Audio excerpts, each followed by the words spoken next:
When I was 20, my old Honda finally gave up for good, and there was no way I could afford repairs. As a broke student, that meant walking 3 miles to the subway every day for my economics classes. The morning walks were fine, but getting home after long evening seminars was brutal. My route down Oak Street felt endless, and by the time I got off the train and started the trek, my legs were like lead. One October evening, I left campus late. The sky had gone that deep gray that means the rain's coming fast, and by the time I hit the street outside the station, it was pouring. My jacket was thin, more for wind than water, and I hadn't bothered with an umbrella. Within minutes, my jeans were soaked through and water was trickling down the back of my neck. The sidewalks were mostly empty except for a few people hurrying the opposite way under umbrellas. I kept my head down, trying to shield my face from the rain. That's when I heard the hum of an engine pulling up beside me. I glanced left and saw a dark blue sedan keeping pace with me at the curb. It wasn't brand new, but it was clean, well kept. The passenger window slid down with an electric whir, and a man leaned over from the driver's seat. He looked like the kind of guy you'd see leaving an office downtown. Dark business suit, crisp white shirt, tie loosened just enough to look casual, maybe 40 years old. His face was clean-shaven, hair neatly combed, and he had this faint, polite smile. "Need a lift?" he called over the sound of the rain. His tone was easy, friendly. I hesitated only a second before stepping closer to hear him better. The car's interior lights cast a warm glow over beige leather seats. The rain was pounding harder now, bouncing off the hood and roof. I was freezing, water dripping from my hair into my eyes, and the idea of a warm, dry ride the rest of the way home felt like a miracle. "Yeah, thanks," I said, pulling the door open. The cabin smelled faintly of some cologne I couldn't place, mixed with that warm air heater smell. I dropped into the passenger seat, shutting the door against the downpour, and instantly felt the heat coming from the vents. My wet clothes started to steam. We pulled away from the curb smoothly. He asked about school, what I was studying, whether I lived nearby. I told him economics, gave him my street name, and he nodded like he knew the area. We talked about the weather, about how miserable walking in it must be, and he mentioned he had a son about my age. Said he knew how rough college life could be. I settled back against the seat, trying to relax for the first time that day. The wipers beat a steady rhythm against the windshield, and streetlights smeared into long yellow streaks through the wet glass. The ride was quiet in that comfortable way, his hands steady on the wheel, the tires humming on the slick asphalt. For the first 10 minutes, everything felt perfectly normal. Then he started asking questions that felt different from the small talk earlier.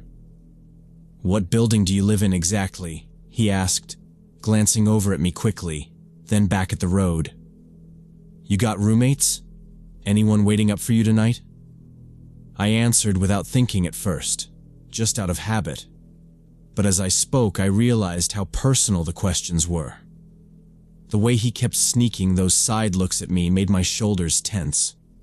He didn't blink much, and the corners of his mouth twitched into little smiles that didn't match the conversation. When we entered my neighborhood, I sat forward and pointed to the left. "That's my street there, just turn here." He drove right past.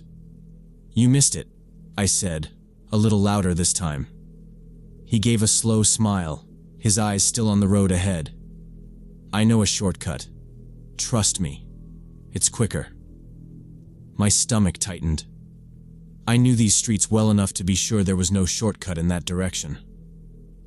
I glanced out the window, watching familiar houses give way to long stretches of chain-link fence and empty lots. The streetlights were fewer here, the darkness heavier. I turned in my seat. "Just let me out here. I'll walk." He didn't answer. His hand stayed steady on the wheel. He pulled into a narrow back lane I'd never noticed before, the pavement cracked and broken. At the far end were two dark, boarded-up warehouse buildings. He rolled the car to a stop between them, cut the engine, and set the gear shift into park. "What are we doing here?" I asked, already reaching for the handle. I heard the click of the locks before I could pull it. He turned toward me, leaning his elbow on the console. That smile stretched wider now. "Relax," he said softly. "We're going to have some fun together." My pulse spiked. "Let me out." He reached across, grabbing my wrist, his grip tight and hot. His voice dropped lower, and he started describing things he wanted to do to me, the words deliberate and vile. I yanked against his hold, but he was stronger, his arm locking mine against the seat. "Stop fighting," he snapped, "unless you want me to hurt you." The car felt suddenly smaller, the air heavy. My eyes darted around, desperate for something, anything. That's when I noticed the emergency brake handle, just inches from my thigh. I didn't think, I just grabbed it and yanked with everything I had.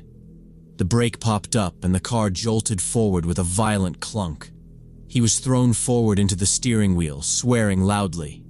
His grip loosened for the first time. I slammed my free hand onto the lock switch, shoved the door open, and scrambled out into the cold night air. My shoes slipped on the wet pavement, but I kept my balance and sprinted toward the mouth of the alley. "Get back here!" he shouted behind me, but his voice was fading. I didn't look back. I cut between two fences, stumbled onto a better-lit side street, and ran until my lungs burned. By the time I reached a main road, headlights from passing cars washed over me, and I forced myself to slow enough to look around. He hadn't followed. I walked the rest of the way home fast, every sound making me flinch. When I reached my apartment, I locked the door, then locked it again, and sat on the floor until my breathing slowed. The next morning, I went straight to campus security. I gave them the license plate number I'd repeated to myself over and over during the walk home. They wrote everything down and promised to forward it to the police.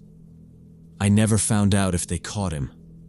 I never saw that blue sedan again. But I stopped cutting through side streets at night, stopped taking favors from strangers, no matter how harmless they looked.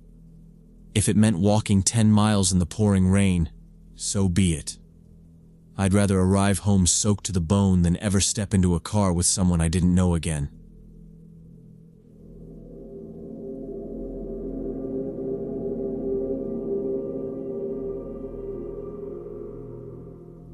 So when I was 15, I spent summer vacation with my uncle in rural Colorado back in 2010. He lived way up in the mountains where the nearest neighbors were miles apart. My 16-year-old cousin Brad and I got pretty bored after a few days of just hanging around the house. One particularly hot afternoon, we decided to explore the paved road that wound through the pine-covered hills behind my uncle's property. We didn't bring much, just a couple of water bottles, our phones, and a pocket knife Brad insisted on carrying. The air smelled like warm sap and dust, and the only sounds were the occasional chirp of birds and the crunch of gravel under our sneakers. We followed the road as it curved uphill, patches of sunlight breaking through the tall pines, and past the rusted remains of an old fence half swallowed by weeds. We had been walking for maybe half an hour when we heard it, branches snapping somewhere in the thick forest off to our right. At first, we figured it was just a deer or elk moving through the trees. We stopped to listen, and the noise paused too, like whatever it was had stopped when we did. Then we heard breathing, slow at first, then heavier. It definitely sounded human. It wasn't the kind of out-of-breath sound you make after a run. It was deep, heavy, like someone trying to control it. Brad glanced at me and raised his eyebrows. We stood still for a few seconds, the sun hot on our backs, just listening. The breathing shifted, closer now, mixed with the faint scrape of a shoe or boot on dirt. I tried to look between the trees, but the undergrowth was thick and shadowed. The sound of a stick snapping made me take a step back onto the road. We didn't say anything, just waited, staring into the green wall of forest. That's when a man crashed out of the woods about 50 yards ahead of us. His plaid shirt was torn at one sleeve and streaked with dirt, his jeans muddy, and there were fresh scratches across his face and forearms like he'd run through brambles. His hair was damp and messy, and he looked completely panicked. Eyes darting, mouth partly open like he'd just finished running hard. When he spotted us standing there, he froze mid-step, like a deer caught in headlights. His chest rose and fell quickly, and I noticed one of his hands was clenched tight, knuckles pale. The road was so quiet then that I could hear the faint rattle of his breathing. Nobody moved or spoke for a few seconds. He just stared at us, almost like he was trying to decide something. Brad shifted slightly, and the man's eyes flicked toward him for a split second before snapping back to me. Then, without saying a word, he spun on his heel and bolted off the road, disappearing into the trees on the opposite side. His footsteps crashed through the underbrush for several seconds before fading. Brad and I stayed rooted where we were, staring at the spot where he'd vanished. The air still and silent again except for the faint rustle of leaves in the breeze. We probably should have headed straight home, but curiosity got the better of us.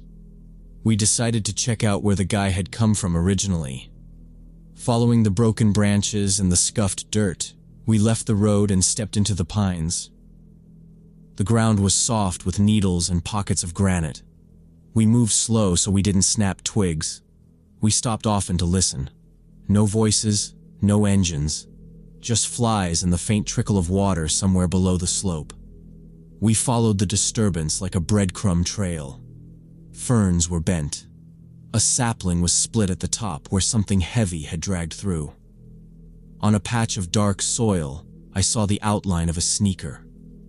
The toe dug deep like the person had lunged downhill. Brad didn't talk. He just pointed and kept going, using his forearm to push branches aside. The heat sat under the trees like a blanket that didn't move. After about 10 minutes, our slope dropped into a shallow ravine. A creek wound along the bottom over stones the color of old coins. That was where we saw the second man. He was big and stocky, and he was kneeling by the water on one knee. His jacket was torn at the elbow. His head was bowed. In his hands was a folding camping knife that he was washing in the stream. He turned the blade under the flow, slow and steady, like he was rolling a spoon under a tap. Sunlight flashed along the edge each time he rolled it. We both froze. Then, moving together, we slipped behind a set of boulders on our side of the ravine. We kept low and watched through a gap. The man never looked around.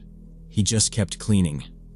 He folded the knife halfway and used his thumb to press along the joint, then opened it again and let the water run. He rubbed the spine with the heel of his hand, dipped, rubbed again, dipped again. It was careful, repetitive, not casual, not quick. The water swirled where it hit the metal.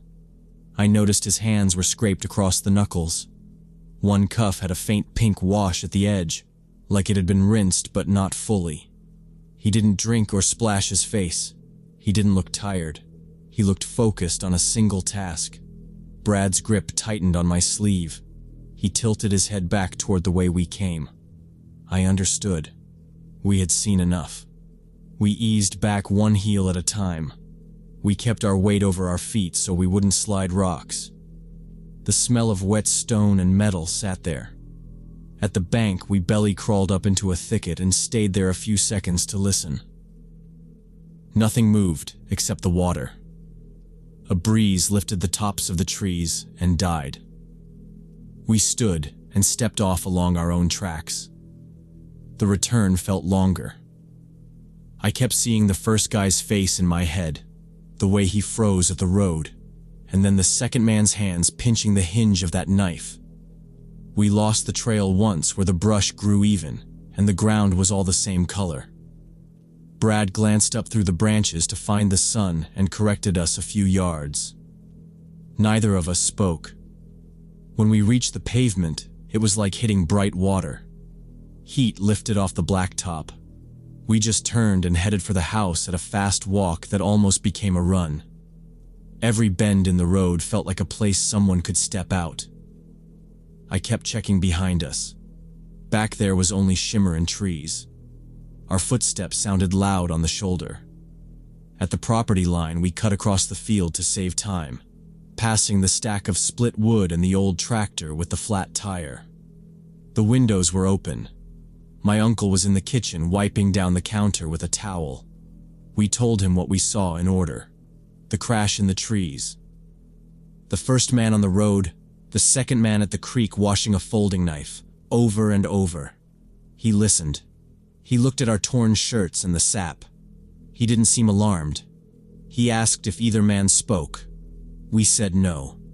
He asked if we had seen any blood on the road. We hadn't. He stood there with the towel in his hands. Then he said it could be hunters who had a bad shot and were cleaning up to keep bears away. Or campers who cut themselves and got spooked. He told us to drink water and to stay around the house for the rest of the day. After a minute, he added that he would call the Forest Service in the morning just to report it. He made that call after breakfast. A ranger came by late morning in a dusty SUV. She had a brimmed hat and a notebook and a calm voice that made me feel less jumpy. She asked us to tell it from the start. We did. She didn't rush us and didn't push when we couldn't remember tiny details. Then she asked us to point out the spot, and my uncle followed in his truck. The road looked the same as the day before. In the forest, our path had already softened.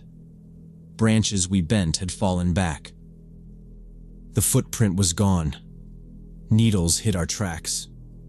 We found the ravine by sound and slope. The creek ran a little higher. The rocks where we had crouched were warm. The ranger moved slow along both banks, looking at torn fern tips and scuffs in the dirt. But there wasn't much to see. She took a few notes and marked a point on a folded map. Back at the house, she gave my uncle a card. She said sometimes people do strange things in the woods, and it turns out to be nothing serious, and sometimes it doesn't, and they try to check either way. She told us to avoid that side for a few days, and to call if we remembered anything else. Then she left. The screen door clicked, and the house went quiet again. Nothing else ever came of it that we heard. No patrols on the road. No helicopter. No missing posters at the gas pump in town. We asked my uncle twice the next week if anyone called him back. He said no both times. We kept to the property, stacked wood, and rode the old four-wheeler along the fence line. When August ended, I went home to school. Brad and I brought it up sometimes on the phone during the fall, like we were checking the details. 15 years have gone by, and I still think about how the knife flashed in that thin light. I think about the first guy's breathing and how he stopped, then ran. I can build explanations when I try. A messy field dress, a cut hand, two guys who argued and then split up. Any of that could be true. But the careful rinsing stayed with me, and the pink at the cuff, and how empty the wood sounded while he worked. We never found out who they were or what they were really doing out there. The only thing I know for sure is what we saw, and that it was real, and that we turned around and left without saying a word, and kept walking until we were back on the road. We kept our pace to the house,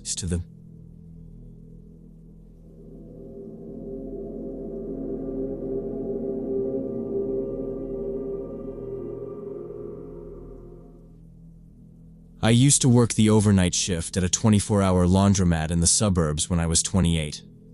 It wasn't glamorous work, but I liked nights because there were fewer customers, and I could read or listen to podcasts. The place was in a strip mall on Maple Street, right next to an abandoned car wash.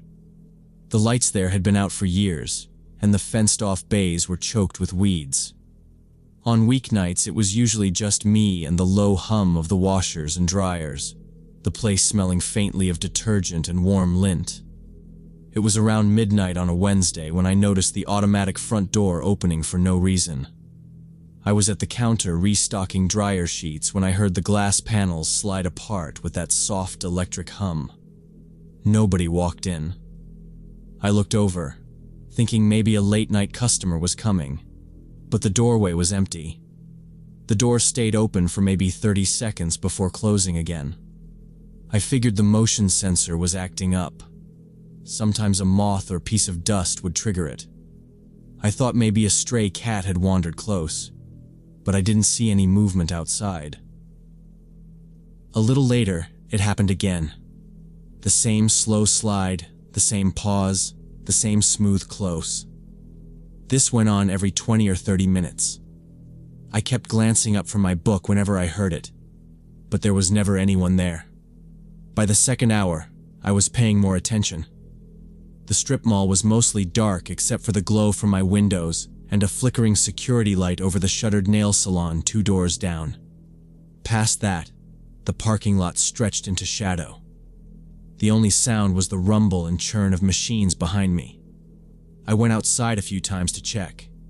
The air was cool, and the lot was empty in every direction. No cars, no people, no animals. The car wash sat silent, its metal fencing catching the dull orange light from the street lamps. There wasn't much wind, and nothing moved except my own shadow stretching under the lights. Each time I stepped back inside, the door slid shut behind me like nothing had happened. I assumed the sensor wiring was loose. I made a mental note to tell my manager in the morning. Around 3 a.m., I was at the counter counting the register for the day shift. The coins clinked quietly on the counter, and I could feel the faint vibration of the nearest dryer through the floor. The washers along the far wall churned steadily, the drum doors flashing in their slow spin. That's when the uneasiness crept in. I couldn't pin down why.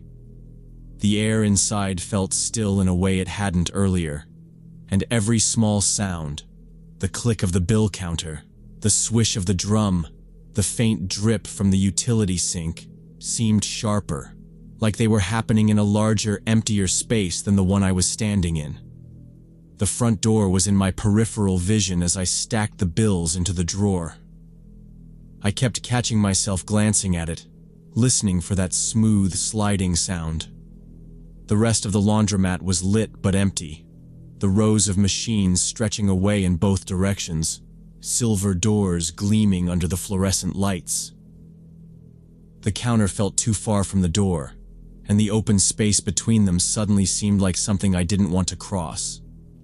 I kept my head down, counting slower, just to stay occupied, but my ears were tuned to every shift in sound from the machines, every tiny creak of the building.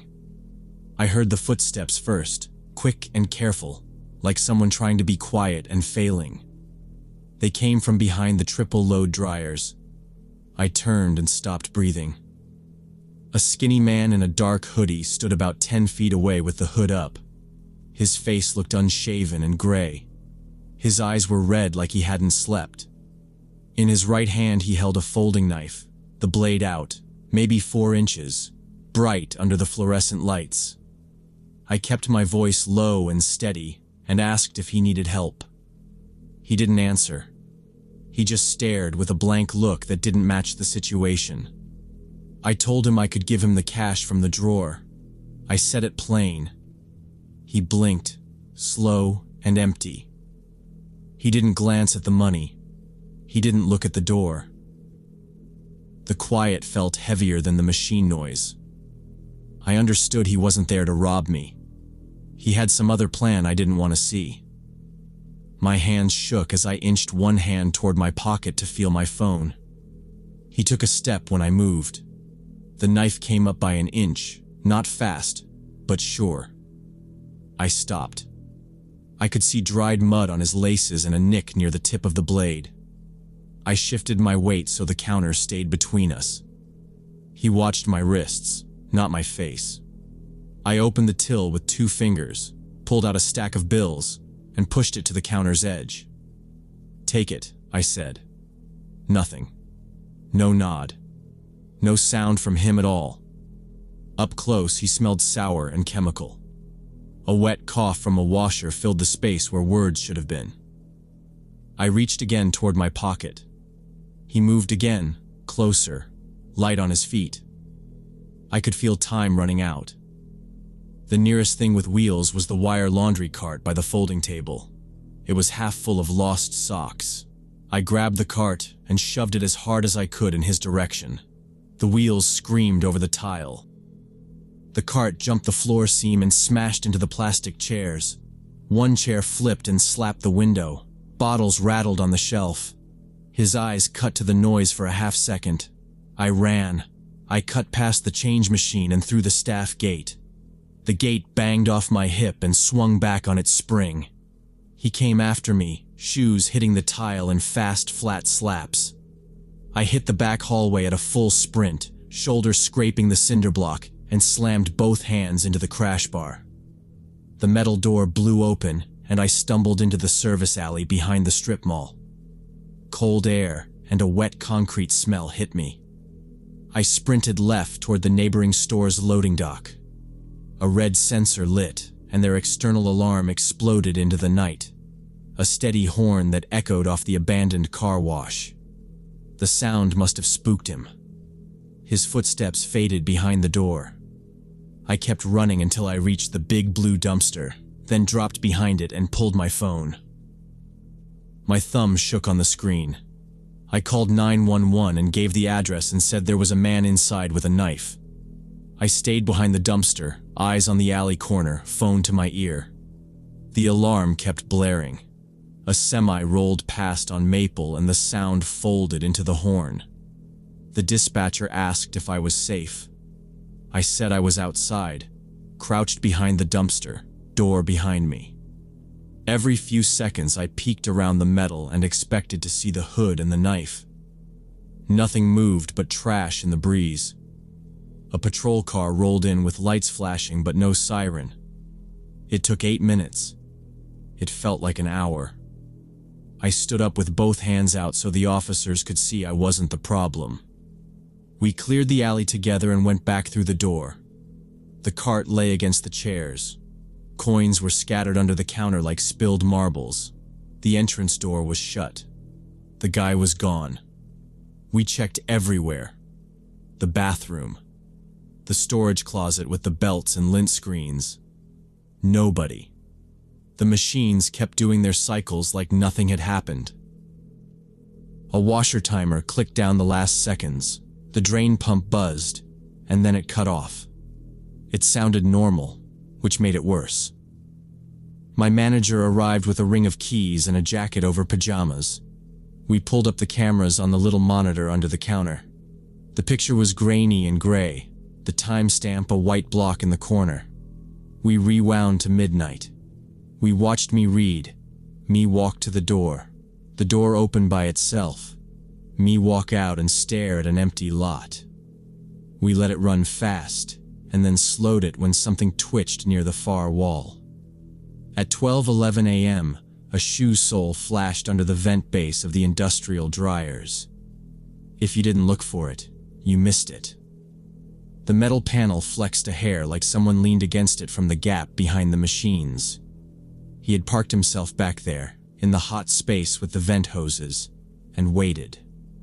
At 12:32, the front door slid open and closed with no one near it. On camera, a small object flicked toward the sensor line from the far aisle and then vanished. He used it to trip the door again and again as a distraction. He stayed hidden for over 3 hours. At 3:04 a.m., he slipped out from behind the dryers like he'd climbed out of a wall. Thin, sideways, hood low, hand in his pocket. He hugged the metal and kept the camera at his back. He watched me count the drawer. When the loading dock alarm went off later, he slid back the same way and then cut across a blind spot toward a side exit 2 units down. On the exterior camera, he was a blur under a dead lamp, hood up and head down. We switched to the camera facing the bathroom and saw what he did after I ran. He yanked the register tray and slammed it on the counter until the coins sprayed and the plastic cracked. He spray painted across the wall in big slanted letters, black on white. The words were short and ugly, the kind you scrub and still see. The paint haze still hung in the air when we walked past it. The officers took statements. They bagged the paint can he'd left by the trash. They dusted the counter edges, though he'd likely worn gloves. On the monitor, the knife showed only once, a quick triangle of light when he stepped into the aisle behind me. Then the frame showed me shoving the cart and sprinting. One officer asked if I recognized him. I didn't. He asked if anyone had been hanging around earlier. I said the usual late-night people, nobody like that. We shut the place down. My manager taped a paper sign on the glass that said, "Closed for maintenance." The tape peeled at the corners, and he pressed it with his thumb. We turned off what we could and let the last dryers spin down. The room got quieter in layers. I swept the spilled coins into a dustpan and poured them into a bag we used for quarters. I didn't like the way my hands shook. I went home when the day shift came in. I slept a couple hours and woke up to the sound of the front door in my head, that soft slide and the pause before it shut. I went back that afternoon to meet the owner and replay the footage again.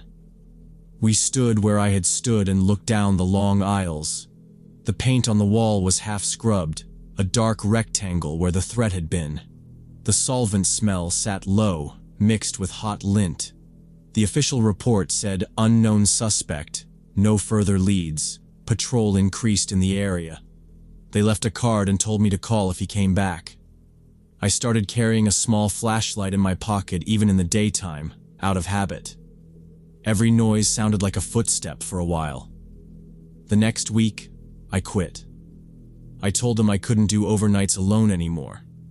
They offered me weekends with a second attendant, then afternoons at another location. I said no. I cleaned out the little drawer where I kept earplugs and dryer sheets.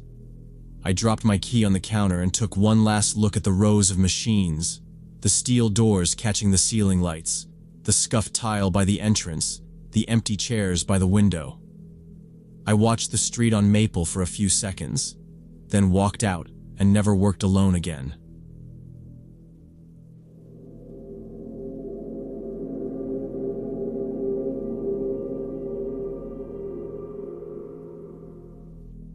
In June 2018, I was 29 and working as a freelance photographer, always looking for places most people ignored. That's how I came across an old reference to a weather station buried deep in a Colorado national forest. The hiking forums I found it on made it sound half forgotten. Rangers apparently discouraged anyone from staying overnight, saying the structure was unsafe, but there were no official closures listed. Sunrise photos from the upper deck sounded worth the risk. I loaded my gear into my Jeep, parked at the end of a Forest Service road, and started hiking. It took me 6 hours to reach it, moving through heavy cedar and pine that closed in on both sides. The trail was faint enough that I was checking my GPS more than my surroundings. Occasionally, I'd catch gaps between the trees that showed nothing but miles of forest. I didn't see a single person the entire way in. By the time I caught my first glimpse of the building's roofline through the branches, my legs ached from the constant uphill and sidestepping loose rock. Up close, the place was in much better shape than the warnings had made it sound. The roof looked solid, and the wooden siding was weathered but intact. Both stories' windows were still in place, some streaked with old rain marks, but not broken. The stairs to the second level didn't creak under my weight, and the observation deck railing still felt secure when I leaned against it. I picked a room on the upper floor with wide, wraparound windows facing the forest to set my sleeping bag. From there, I had an uninterrupted view of green in every direction, no roads or rooftops anywhere. After unpacking, I lit my portable stove in the corner and cooked a quick dinner, then carried my camera onto the deck to catch the sunset. The clouds were clear at first, giving me a deep orange over the trees, but within an hour, a wall of dark gray had pushed in, swallowing the color until everything was shadow. By the time I went back inside, it was pitch black outside. The air inside the station was still, the kind of quiet where you hear your own breathing. I had just zipped my sleeping bag and was arranging my camera batteries when something caught my eye beyond the windows. Down in the trees, far below the slope the building stood on, a faint light moved between the trunks. It wasn't steady like a flashlight beam. It swayed, disappeared behind one tree, then showed again between others, too deliberate to be random. I watched it for several seconds before it slipped out of view, my hand frozen halfway to my pack. The light bobbed and weaved through the forest for a few minutes before disappearing entirely. I stood there, leaning toward the glass, scanning for any sign of it again. The beam never returned. I told myself it was probably another hiker with a headlamp cutting through the woods on some shortcut, though it didn't make much sense why they'd be that far off any marked trail at this hour. I finally unzipped my sleeping bag and lay down, but every few minutes my mind dragged me back to that light, wondering where it went. Sometime after midnight, the sound hit me like a bucket of cold water, deliberate, steady footsteps on the wooden floor beneath me. They weren't random groans of old boards or a branch hitting the wall. Each creak was evenly spaced, slow, and heavy enough that I could almost feel it through the floor. My heart was pounding before I even sat up. I slid out of the bag, careful not to make noise, and grabbed my flashlight from my pack. The switch clicked far too loudly in the silence, and a beam cut across the room, shaking a little in my grip. I moved toward the stairwell, every step making a faint scuff on the wood. The stairs gave a low groan as I descended, and the steps below me stopped instantly, like whoever it was had heard me. The air downstairs felt cooler, still carrying that faint scent of old wood and dust. I scanned the main room, empty. I went methodically through every section of the lower level. Storage closet, empty. Side room, empty. Even the small bathroom was untouched. The front door was still locked from the inside. I checked the latches on the windows. All of them were secure. It made no sense. When I was certain there was nothing, I climbed back up, my own breathing sounding too loud. My eyes were drawn to the far windows as soon as I stepped inside the room. Out there, beyond the slope, just at the edge where the forest started, was a figure. Dark, upright, and still. I couldn't see details. No face, no clothing. But I could feel the weight of their gaze on the building. They didn't move. I stood there for what felt like a long time, the flashlight beam aimed loosely at the floor so I wouldn't give away my position more than I already had.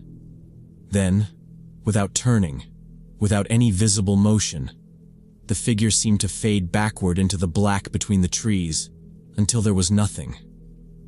I sat against the far wall for the rest of the night, the flashlight in my lap and my camera bag within reach. Every faint groan of the old station kept me alert. I didn't remember sleeping at all, though at some point, I must have drifted in and out. When the first light of dawn touched the tops of the trees, I stuffed my gear back into my pack.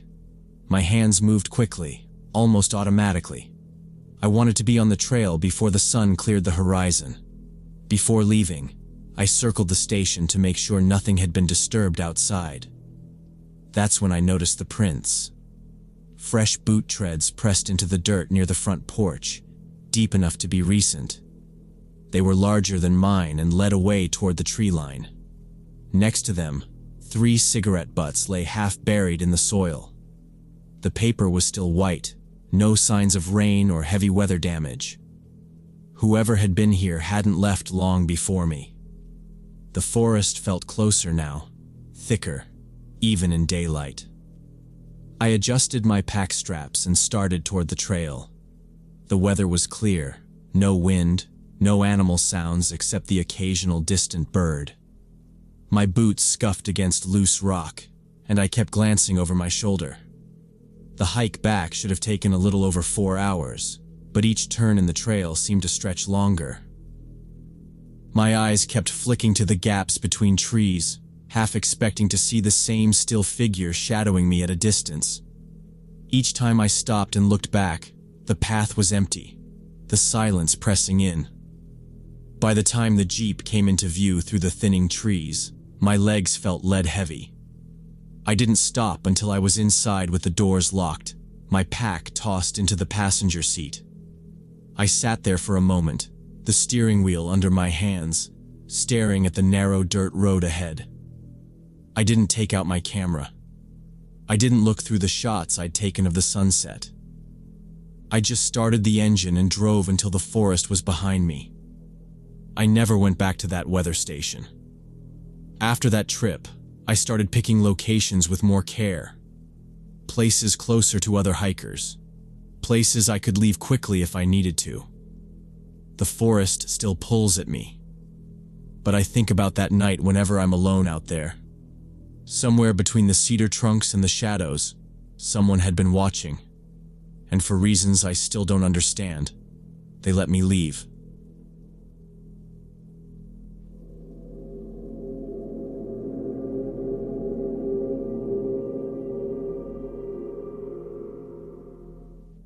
When I was 18, I worked evenings at a gas station out on the edge of town, where most of our customers were truckers, travelers, or locals who didn't mind the drive for cheaper gas.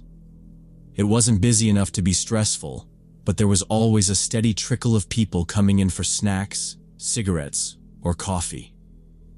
One night, about halfway through my shift, this middle-aged guy came in wearing dirty overalls. He bought an energy drink, and while I rang him up, he started asking about my school, if I was graduating soon, and what my plans were for after. It felt a little too personal, but I answered because I didn't want to be rude or cause a scene. He mentioned that he drove trucks, passed through here often, and liked to chat with people on his route. He wasn't outright creepy, so I didn't think much about it. He paid in cash, told me to stay out of trouble, and walked out. The next week, he showed up again during my shift.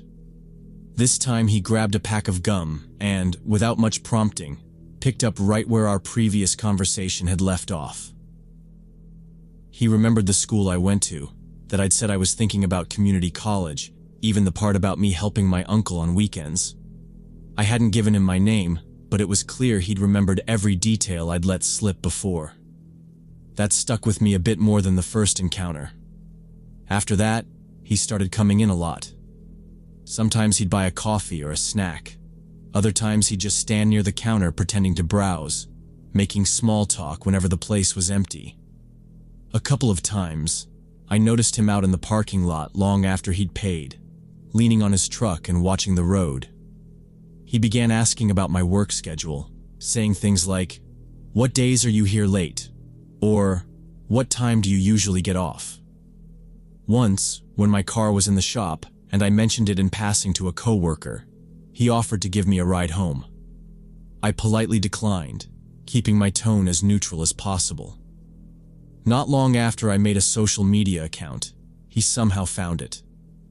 I'd only had it for a few days, and my settings were public at the time. He started leaving comments under my photos, nothing threatening, but personal enough to make my stomach turn. Stuff like, "That's my favorite color on you," or, "Bet that's the park you told me about." They were little things I knew I'd mentioned in conversation at work, now showing up for anyone to see. I made my profile private that night.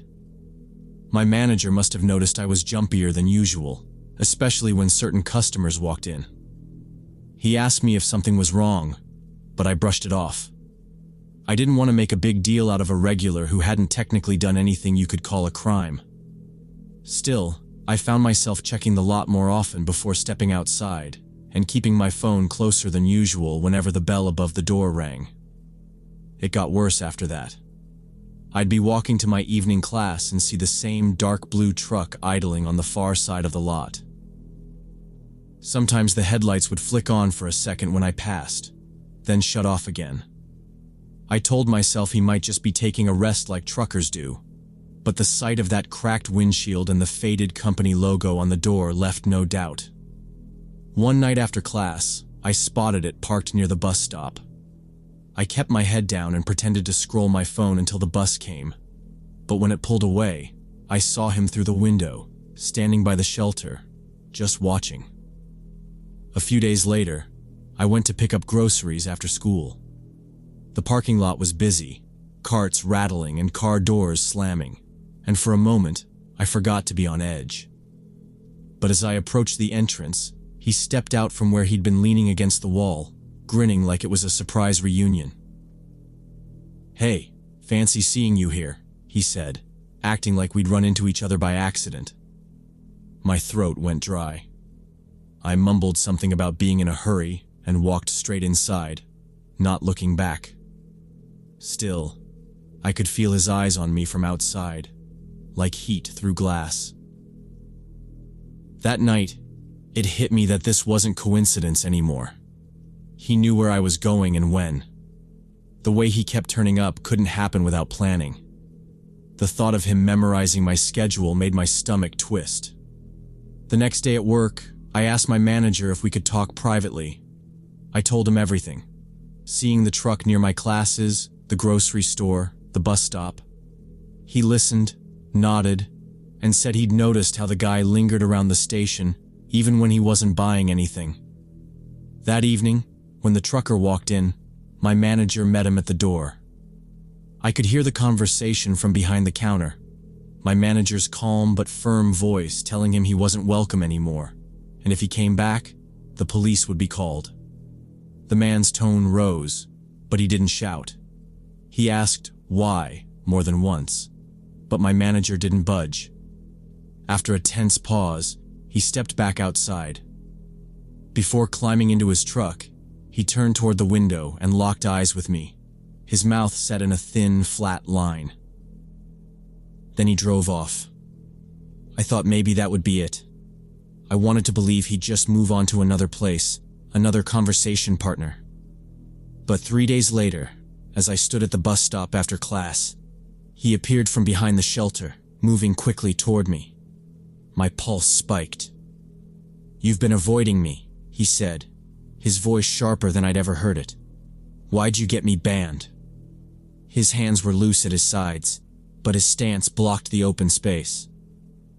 I stepped back toward the curb, gripping my phone in my pocket. "I want you to leave me alone," I said, forcing my voice to stay steady. "My brother's a police officer. He knows what's going on." The lie slid out without hesitation, and I held his gaze so he couldn't see I was bluffing. Something shifted in his face. His eyes narrowed, then darted away. Without another word, he stepped back, turned, and walked down the block until he disappeared behind a line of parked cars. I stayed frozen until the bus came, scanning the street the whole ride home. I never saw him again after that. No truck at the college lot, no shadow at the bus stop, no sudden appearances in public. But the relief never felt complete.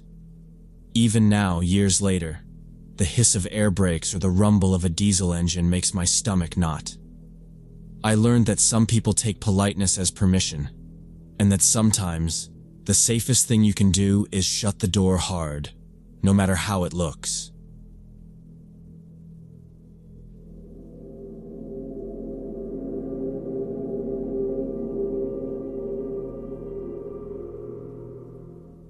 It was early October, still warm enough that I had the windows cracked open while I worked upstairs. The townhouse next to mine had been vacant for 4 months, and I barely noticed it anymore. That night, I was trying to wrap up a batch of freelance work before a deadline. The only sound in my unit, the quiet tapping of my keyboard. Sometime after 9, I caught the first noise. Heavy steps, the muffled thump of soles crossing wood. I stopped typing and listened. The walls between our units were thin enough that you could hear a television next door if someone turned it up. But for months, it had been silent. Now there were footsteps, slow and deliberate, then a creak like weight shifting on an old board. I thought maybe maintenance was finally checking the place over or showing it to renters. After a while, the sounds came again. Movement, then what sounded like a door shutting harder than it needed to. Then nothing for 20 minutes. I went back to work, but the quiet was broken twice more by those same patterns. Slow movement, something shifting weight, another sharp close of a door. It went on like that for hours. Long stretches of nothing followed by noises that didn't fit with the idea of someone just walking a prospective tenant through. By 10:30, I was curious enough to go downstairs. From my front steps, I could see the shared parking strip. No maintenance van, no realtor's car, just my sedan and the neighbor's empty driveway. The night was still, the row of street lamps humming quietly, and I didn't see a single light on inside the vacant unit. I went back in, locked up, and told myself they must have been in and out earlier, and I'd missed the vehicle. I tried to finish the last few pages I needed to get done, already planning to shut down for the night. Near midnight, I was stretching in my chair when I heard something I knew wasn't coming from next door. It was downstairs, in my own place. A low, tuneless humming, faint but steady. It rose and fell like someone murmuring to themselves while doing a chore. I froze, straining to make sure it wasn't coming from outside through the cracked windows. No, it was too enclosed, too close. I'd locked the doors when I'd come back in. My phone was beside the keyboard. I took it, thumbed the screen on, and started toward the stairs, slow enough that the steps didn't creak. The humming didn't stop. It was unhurried, casual, like whoever it was had all the time in the world. I kept to the side of the staircase where it was quieter, moving one step at a time, my phone ready in my hand. By the time I was halfway down, I could see the sliver of my living room through the banister. The light from the street lamp outside cast a dull glow through the blinds, enough to make out shapes in the room. I stopped just above the last step, my eyes fixed on the space beyond the couch, listening to that quiet, steady sound coming from somewhere in the room. There was a man sitting in my favorite armchair with his back to me, shoulders squared and posture relaxed, still humming that same slow, lazy tune. His head was slightly tilted toward the television, which was turned off. In the dim reflection on the dark screen, I could see the faint outline of his face, his eyes fixed forward like he was watching something only he could see. His right arm rested along the chair's armrest, and in his hand, glinting faintly in the low light, was one of my kitchen knives. He wasn't gripping it like he was about to use it, just holding it loosely, the blade angled toward the floor. He didn't shift, didn't flinch, didn't acknowledge that I was there. The humming carried on without a single break. I was certain he knew I was behind him. The stairs creak if you even breathe on them wrong. But he stayed perfectly still, like he was letting me decide what would happen next. I stood frozen for what felt like minutes, my hand tightening around my phone. My mind kept running through possibilities. What he might do if I spoke, if I moved, if I tried to get past him. Every sound in the room seemed magnified. The hum, my breathing, the faint hum of the refrigerator in the kitchen. I could feel my pulse thudding in my ears. He didn't look big, but the knife made that irrelevant. I stayed still long enough to realize he wasn't going to make the first move. That scared me more than if he had. It clicked suddenly that this was intentional. He was doing this on purpose, trying to drag it out, to make the situation heavier with every second. He wanted me to react before he did, and my gut told me that was the last thing I should do. Without saying a word, I shifted my weight back to the next step, careful not to let it creak. Then another step, and another. I kept my eyes on the back of his head until the railing blocked my view. I moved as slow and quiet as I could, feeling every hair on my arms stand on end. When I reached the top of the stairs, I kept my body low and stepped around toward the front door, my bare feet barely touching the floor. The humming never stopped, the exact same rhythm, the exact same tone, like it was on a loop in his head. My hand found the deadbolt, turned it silently, and eased the door open. The air outside was cooler than I expected, sharp against my face. I stepped out, closed the door until the latch barely touched, and moved down the walkway without looking back. I dialed 911 the second I was far enough that my voice wouldn't carry. I gave the dispatcher my address and whispered as much detail as I could manage. Man in my house, armed with a knife, unknown intentions, entered without permission. She told me to stay on the line and wait somewhere safe. I moved across the parking lot to the farthest street lamp and stayed in the glow, scanning the front windows of my place. The humming carried faintly through the open upstairs window, steady and strange, like he had all the time in the world. It felt longer than it probably was before the first cruiser rolled in. 2 officers got out, one heading straight for my front door while the other stayed near the car, eyes on the building. I watched them disappear inside, their flashlights flickering briefly through the curtains. I waited for shouts, for movement, for anything. But the next thing I saw was them walking him out between them. His hands were cuffed in front, the knife gone, his posture relaxed like they'd just interrupted him mid-nap. He was smiling, broad and unnatural, scanning the lot until his eyes passed over me without stopping. The officers told me they found him exactly where I'd said he would be, still sitting in the chair, still humming, still holding my kitchen knife. He hadn't fought them, hadn't said a word, just smiled like it was all some private joke. They asked if I recognized him. I didn't. I'd never seen him before in my life. When they questioned him in the car, he wouldn't give them a reason for being there, wouldn't explain how he'd gotten inside, wouldn't even give his name. Eventually, they figured out he'd entered through the empty townhouse next door, then climbed across to my balcony. I'd left the sliding door unlocked, and he'd just walked in. They told me it was probably a burglary that had taken a weird turn, but they didn't sound sure. One of them said quietly that his behavior didn't match most break-ins. Too calm, too deliberate. They took him away, but told me I couldn't stay in the house until they finished processing it. I spent 3 nights at a hotel, thinking through every step of that night, hearing the hum in my head over and over. When they finally let me back in, I had new locks on every door and window. I walked through the place, checking each room, each closet, every corner, as if he might somehow still be there. The armchair was back where it belonged, the cushions slightly misshapen from the way he'd been sitting. I stood in front of it for a while, staring at the spot where he'd been, the black glass of the television reflecting my face the same way it had reflected his.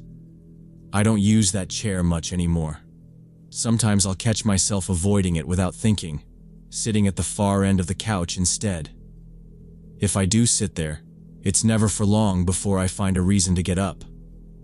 The house feels different now. Same walls, same furniture, but the space has been changed in a way I can't undo. I keep the balcony door locked at all times, even in summer, and I check the locks twice before going to bed. Months have passed, but every so often, usually late at night when the house is still, I'll think I hear it again. That low, steady humming, just loud enough to make my chest tighten. It's never there when I really listen, but it's enough to keep me awake, staring at the ceiling, wondering what would have happened if I'd taken one more step toward that chair instead of away.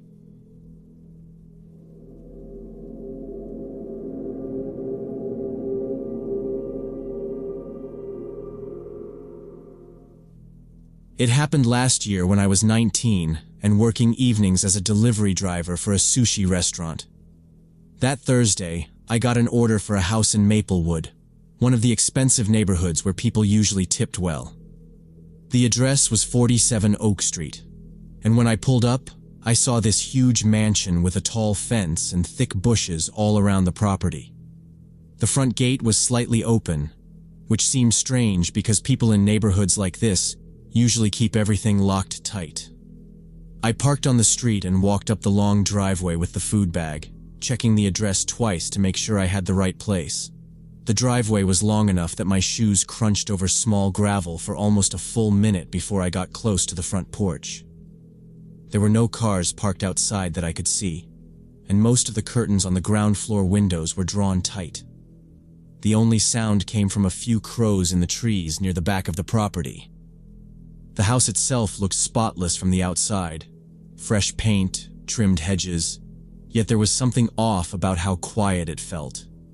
Usually, in houses this size, you'd hear faint music, a TV, or voices if someone was home. Here, nothing. When I reached the porch, I noticed the welcome mat had a thin layer of leaves and dust on it, like no one had stepped there in days. I shifted the food bag to my other hand and was about to knock when I heard a man's voice through the door, telling me to leave the order in the foyer because he was washing his hands. His voice was calm, maybe mid-40s, polite enough that it didn't raise any alarms. I tried the handle, expecting it to be locked, but it turned easily. The door opened without any resistance, and I stepped inside. Immediately the air felt different. Heavy, warm, and stale. The kind of smell you get when a place hasn't been aired out in a while. The foyer was dim despite the daylight outside. Thick curtains on the windows blocked most of it, and a single lamp on a side table gave off a weak yellow glow. The walls were lined with framed paintings of landscapes, but each one had a film of dust along the edges of the glass. The floor tiles had faint marks from old shoe scuffs, but nothing recent. To the right, an archway led into a sitting room where the furniture looked expensive but hadn't been touched in months. A thin layer of dust covered the coffee table, and one of the armchairs had an indent in the cushion, like something heavy had been sitting there for a long time. I set the food bag on the small table near the door, next to a brass bowl that was empty except for a single dried-out lemon. The faint hum of a refrigerator came from somewhere deeper in the house, but I couldn't hear any running water like I expected if the man was washing his hands. "Food's here," I called out, raising my voice just enough to carry into the hallway. The sound seemed to fall flat in the still air, like the house was swallowing it. I waited a few seconds, listening for footsteps or any sign of movement. Nothing. The quiet was so complete that I could hear my own breathing. I adjusted the strap of my delivery bag on my shoulder, my eyes drifting toward the dark hallway ahead. The same voice came from somewhere deeper in the house, asking me to bring the order to the kitchen because he couldn't come to the front door right now. It still sounded like the same man, but there was something different this time. Too insistent, the words drawn out in a way that felt unnatural. He spoke with this overly polite tone, like he was trying hard to keep me calm, but underneath it there was this edge, like he was in a rush for me to do exactly what he said. Through a partially open doorway to my left, I could see into a living room. It should have been bright with the evening sun coming in, but the curtains were shut tight, making the whole space shadowy. There were shapes of furniture inside, but the details were swallowed by the darkness. The air from that room felt even warmer and thicker, and there was a faint, stale smell I couldn't place. The voice called again, this time a little louder, almost urgent. "Please, just bring it to the kitchen." It was still polite, but the please sounded forced, like it was covering something up. My skin prickled, and something in my head told me that stepping any farther into that house would be a mistake. My fingers tightened around the strap of the bag, and I realized I was holding my breath without meaning to. He called a third time, sharper now. "It's fine. Come to the kitchen." That was when my legs started moving without me deciding it. I didn't answer. I didn't even try to think of an excuse. I just turned toward the door. I kept my steps steady so it wouldn't sound like I was running, but my chest was tight and my hands were starting to sweat. I was halfway to the front door when I heard it. Footsteps, quick ones, somewhere deeper in the house. They weren't heavy, but they moved fast, like someone was crossing from one room to another. I didn't look back. I didn't want to know if those steps were coming toward me. The cool air outside hit me as soon as I stepped onto the porch. My hand was already in my pocket for my car keys before the door swung shut behind me. I walked fast down the driveway, but not so fast that I'd trip on the gravel. My ears were straining for the sound of the door opening, but it stayed shut. I unlocked my car, slid inside, and locked the doors before starting the engine. My rearview mirror stayed fixed on the driveway entrance until I was pulling away from the curb. Nothing moved behind me, but that didn't make me feel any better. Back at the restaurant, I told my manager that the customer hadn't been home and I couldn't deliver the order. I said nothing about going inside. He was irritated, muttering about wasted food and losing money, and asked why I didn't wait longer. I just shrugged and went into the back to grab water. I wasn't going to tell him I'd felt unsafe. If I was wrong, I'd sound paranoid. Later that night, I heard the shift leader trying to call the number from the order. She let it ring twice before hanging up. "Voicemail," she said to herself, and tossed the slip onto the counter. Nobody called back. 2 days later, I was on shift again when a pair of uniformed officers walked in. They spoke with the owner first, then asked if I was the driver who'd gone to 47 Oak Street that Thursday night. I nodded, and one of them asked me to step outside. They told me the owner of that house had been out of the country for 2 weeks. He and his family were vacationing in Europe. The order had been placed using a stolen credit card, and they suspected the mansion had been broken into and used for something illegal. They didn't say exactly what, just illegal activities. They asked me to go over everything I remembered. I told them about the open gate, the stale smell inside, the dust, and the voice telling me to bring the food to the kitchen. I described the change in tone, the urgency, and how I heard footsteps before I left. The detective, a middle-aged guy with a shaved head, nodded while I talked. When I finished, he said, "You did the right thing walking out. We've had a few cases where delivery drivers were lured inside and robbed, or worse." That was smart thinking. I asked if they'd caught whoever was there. He said not yet. No neighbors had seen anything, and whoever it was had cleared out before the police arrived to search the property. They'd found signs of entry through a side door and a couple of rooms upstairs that looked like someone had been staying there. But no IDs, no personal belongings, nothing left behind to track. The conversation wrapped up with the detective telling me they'd contact me if they needed more details. He thanked me again for coming forward, even though I'd technically broken company policy by leaving without delivering. The case never made the news, and I never heard from the police again. I don't know if they ever figured out who was in that house or what they were doing there, but I still think about it sometimes. How close I might have been to walking into something I couldn't walk out of. It made me realize that not every dangerous situation looks dangerous right away. Sometimes it's just a tone of voice, a strange quiet, a request that doesn't make sense. Now, whenever I get a delivery that feels off in any way, I trust that feeling.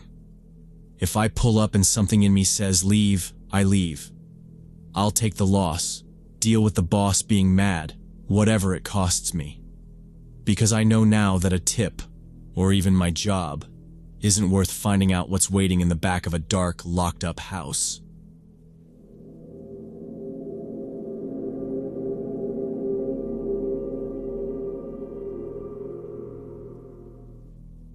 When I first started at the mall, the night shifts were quiet. I'd pull into my driveway a little before 3 in the morning, the neighborhood silent except for the hum of a streetlight down the block. I lived on Maple Street, a narrow road lined with small single-family homes. Most nights I went straight inside, dropped my gear bag in the hallway, and crashed. About 2 weeks in, I noticed the gray pickup. It was older, mid-2000s maybe, a bit of rust along the wheel wells, the kind of dull paint you get after years without waxing. The first time, I figured it belonged to a visitor. But the next night, and the next after that, it was in the exact same spot, parked on the opposite curb, directly across from my living room windows. What made it odd was that there were plenty of open spaces up and down the street. The pickup could have parked anywhere without blocking a house, yet it always seemed to choose mine. The pattern stuck in my head. Each night it appeared only after midnight, and every morning it was gone before sunrise. By the third week, it had become a habit to glance out the window as soon as I got home. If the truck wasn't there, I felt weirdly on edge. If it was, I lingered at the blinds a little too long, trying to see if anyone was inside. But the cab was always dark. On the fourth sighting, I decided I'd had enough of wondering. I parked in my driveway as usual, left my bag inside the door, and walked straight over.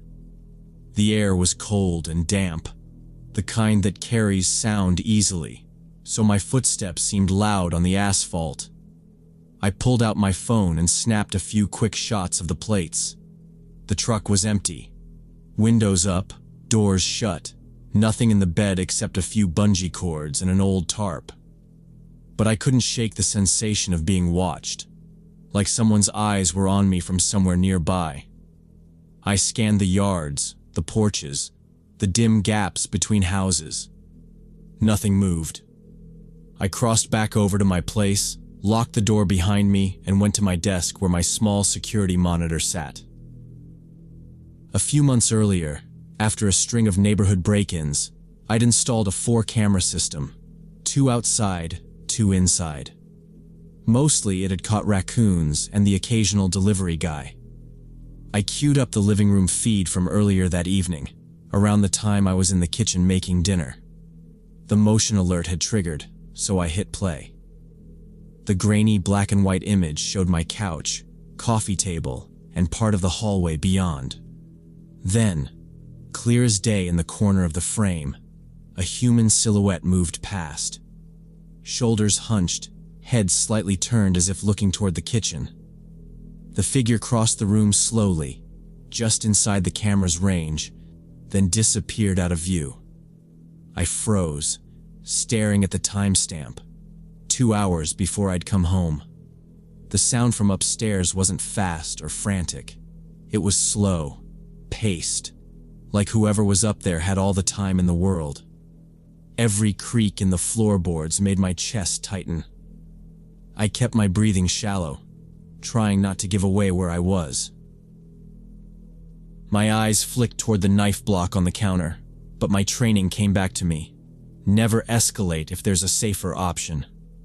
I stepped back from the kitchen doorway, forcing my footsteps to match the quiet of the house. The back door was too close to the stairs, so I turned toward the garage instead. My hand hovered over the doorknob, listening. The footsteps stopped. The silence was heavier than the sound had been, pressing down like the whole house was waiting for something. I could feel the air change. Just that shift you notice when someone's attention is locked on you. My pulse roared in my ears. I twisted the knob and slipped into the garage, pulling the door shut behind me without letting the latch click. My shoes crunched on the concrete as I hurried toward the side door that led to my driveway. I didn't look back. Once I was outside, I jogged low across the strip of grass to my neighbor's house, knocking fast and hard until the porch light blinked on. From their living room window, I could see my own home lit up like someone was hosting a tour. The living room light blinked off, then upstairs lit up, then the hall. It was deliberate, room to room, one by one. My neighbor handed me their cordless phone, and I gave the dispatcher my address, told them there was someone inside, told them I was safe at another location. 8 minutes later, 2 patrol cars rolled up without sirens. Officers moved in with flashlights drawn, slipping through the front door. I stayed where I was, watching from the darkened window as they swept the house. 10 minutes after that, one of them stepped outside and shook his head. The intruder was gone. They found the basement window slit open, the frame marked with faint smudges where hands had gripped. The officers said it looked like it had been used more than once. Whoever it was probably knew the layout of my house by heart, including all the exits. I told them about the gray pickup and showed them the license plate photos I'd taken earlier. One of the officers jotted it down and said they'd run it through the system. That night, I didn't go back inside. I stayed with my neighbor until morning, too wired to sleep. Every time I closed my eyes, I saw the upstairs light flicking on in my mind. 2 days later, a detective called. They had the owner of the truck in custody. Marcus Davis, 28, no job, a record full of minor charges. He'd been picked up in a parking lot 3 neighborhoods over. In the bed of his truck were a crowbar, a duffel bag, and a set of gloves. When they searched his phone, they found folders. One with over 50 photos of my house from different angles, another with notes. Times my car was gone, days my lights were off early, when I took the trash out. There were even notes about the clothes I wore leaving for work. He'd been inside more than once while I wasn't home, moving through like he owned the place. The detective told me, in the flat way cops do when they're trying not to make it worse, that cases like this often end badly.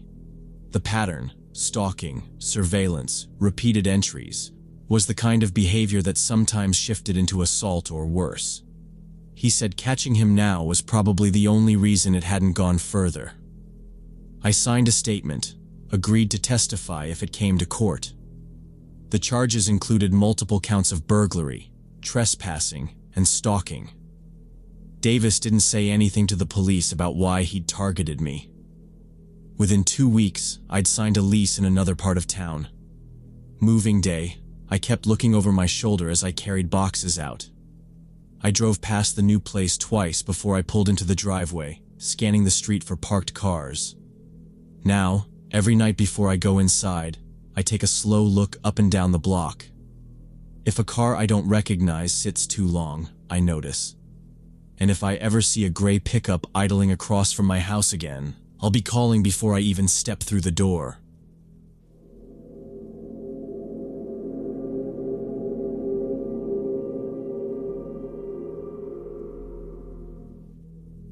When I was 17, my older brother told me about these places online that you couldn't just find with Google. Shadow forums, underground marketplaces, the kind of stuff he said you needed special tools to even see. He talked about them like they were dangerous, but also like there was a whole other internet where people traded things you'd never see anywhere else. I'd just started learning basic programming, enough to make me feel like I was smarter than I really was, and the idea of finding these hidden places got stuck in my head. I thought if I could get there, I'd understand things other people didn't. He told me to be careful, that it wasn't just cool hackers using them, and that some people would mess with you for no reason. I took that as him being overprotective, like always. I didn't think I needed protecting from anyone online. I downloaded the browser he said people used for it, set it up, and started clicking through directories that led to page after page of links. The first marketplaces I found were exactly what I'd expected: digital black markets. People were selling fake IDs, counterfeit cash, hacked accounts, drugs, even stolen databases from companies I'd actually heard of. There were posts bragging about scams, tutorials on breaking into systems, and long lists of trusted vendors, like it was just another type of eBay. The feeling I got from it was like being at a party I wasn't invited to, but somehow got past the door. Everyone seemed to already know each other's names. Deals happened in private chats.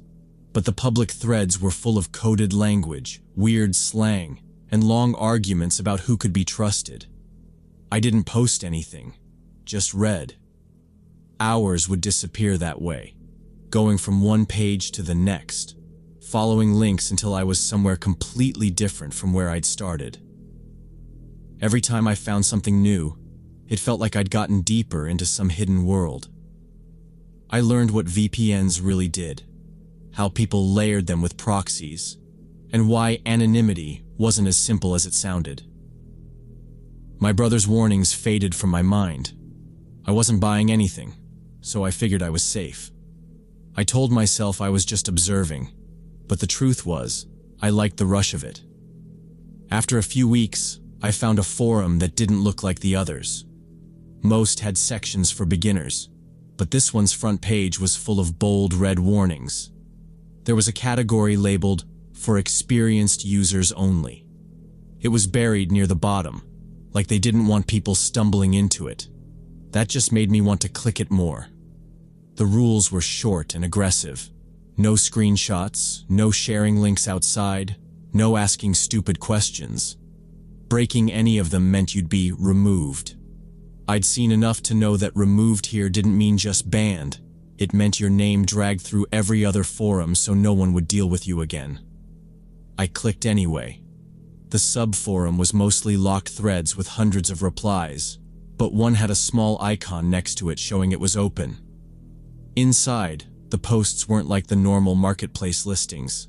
They were short, and most of them had files attached instead of pictures. A few people were talking in a kind of shorthand that I could only half follow. References to tools and kits, with no real explanation. It didn't sound like physical goods. I scrolled through until I saw one that said, "Exclusive tools, tested, works as of this week." The replies under it were full of people asking for proof or offering trades. The original poster just kept saying, "Download and see for yourself." I hesitated. I knew downloading anything from a place like this was risky. Files could be packed with malware, trojans, backdoors, things that could get you hacked in minutes. But that same thought that got me into this whole mess kept coming back. If it's for experienced users only, then I had to prove I could handle it. I told myself I'd open it in a sandboxed virtual machine, just to be safe. That was enough to quiet the voice in my head telling me to walk away. I clicked the link and watched the download start. The moment I tried to open the file, my antivirus icon blinked and disappeared. A warning window flashed for a split second, then my entire screen flickered.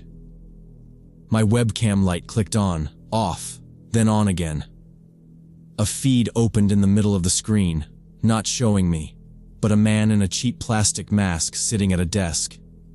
His shoulders were hunched forward, and there was nothing in the background but a blank wall. A distorted, mechanical voice came through my speakers. He didn't ask anything. He told me he now had full control. Windows began to open and close without my touch. My personal folders appeared on the screen. School projects, family photos, scans of IDs. He opened the pictures one at a time. My mom in the kitchen, my brother blowing out candles, a blurry selfie of me. I tried to move the mouse, but the pointer slid away like someone was pushing back. He scrolled through my browser history, pausing at searches and forum links. He opened my email, selected random threads, and highlighted lines I had written. Then he launched my chat app and pulled up a conversation where I made jokes about a teacher. He brought up my saved passwords list. The names of sites I used, school portal, streaming accounts, even one linked to my parents' bank, sat in a neat column. Then he went to my downloads and opened the file I'd just grabbed, almost like proving it was bait. Finally, he activated my webcam and took a single still shot of my face. A new text file popped open, words appearing one line at a time. $500 in cryptocurrency. An address. 24 hours to pay, or he'd send everything to my school, friends, and family. To prove it, he pasted screenshots of messages and emails, cropped and stripped of context. He read subject lines out loud in that flat voice. He typed out instructions for buying crypto and warned that if I tried to stop him, he'd release everything immediately. A timer appeared in the corner, ticking down. The computer felt like it belonged to him. The cursor moved on its own, the fan roared, and the camera light glowed. My hand went behind the desk, found the Ethernet cable, and yanked it free. The video froze mid-frame. The voice cut out. I held the power button until the laptop shut down. I sat on the floor with the computer closed. I turned my phone face down and killed its Wi-Fi. I waited for some notification, an email, a text, but nothing came. I didn't sleep. In the morning, I went to the library and used a public machine to search what to do. The advice was clear. Keep it offline, back up without opening anything, wipe the drive completely, change all passwords from a clean device. I bought an external drive and took it home. I didn't tell my parents. I backed up what I could without connecting to the internet, then deleted the partitions and reinstalled everything from scratch. From my phone on mobile data, I reset every password and enabled two-factor authentication. I told my school's tech office to kill all my active sessions. I watched for signs of him in my accounts. Nothing came. For weeks, I couldn't relax. Every notification felt like an alarm. I avoided video calls. I lost school files that hadn't been backed up, but I preferred that to keeping a compromised system. He never sent anything. Maybe cutting the connection locked him out. Maybe he just moved on. But the waiting stayed with me. I erased every tool I'd installed for the dark web. I deleted the accounts I'd made and cleared the bookmarks. I stuck to regular websites. When my brother asked if I was still exploring, I told him no. The external drive sits on a shelf labeled backup. I still hesitate before plugging it in. If anyone asks, I tell them I saw a stranger take control of my life in under 3 minutes. I tell them $500 is cheap compared to the damage someone can do pretending to be you. The worst part wasn't the ransom. It was realizing how quickly a computer you trust can be turned against you. Sometimes I think about other kids trying to prove they belong in those places. I imagine their screens, full of harmless files that could ruin them if opened by the wrong person. I think about that mask, the ticking timer, and how sure I was I could handle it. I didn't handle anything. I pulled a cable and started over. Now I keep my distance.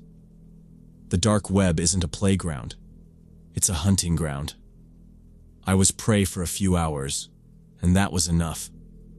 When the thought of just looking comes up, I remember the webcam light, the frozen mask, and the silence after I killed the power, and I stay away.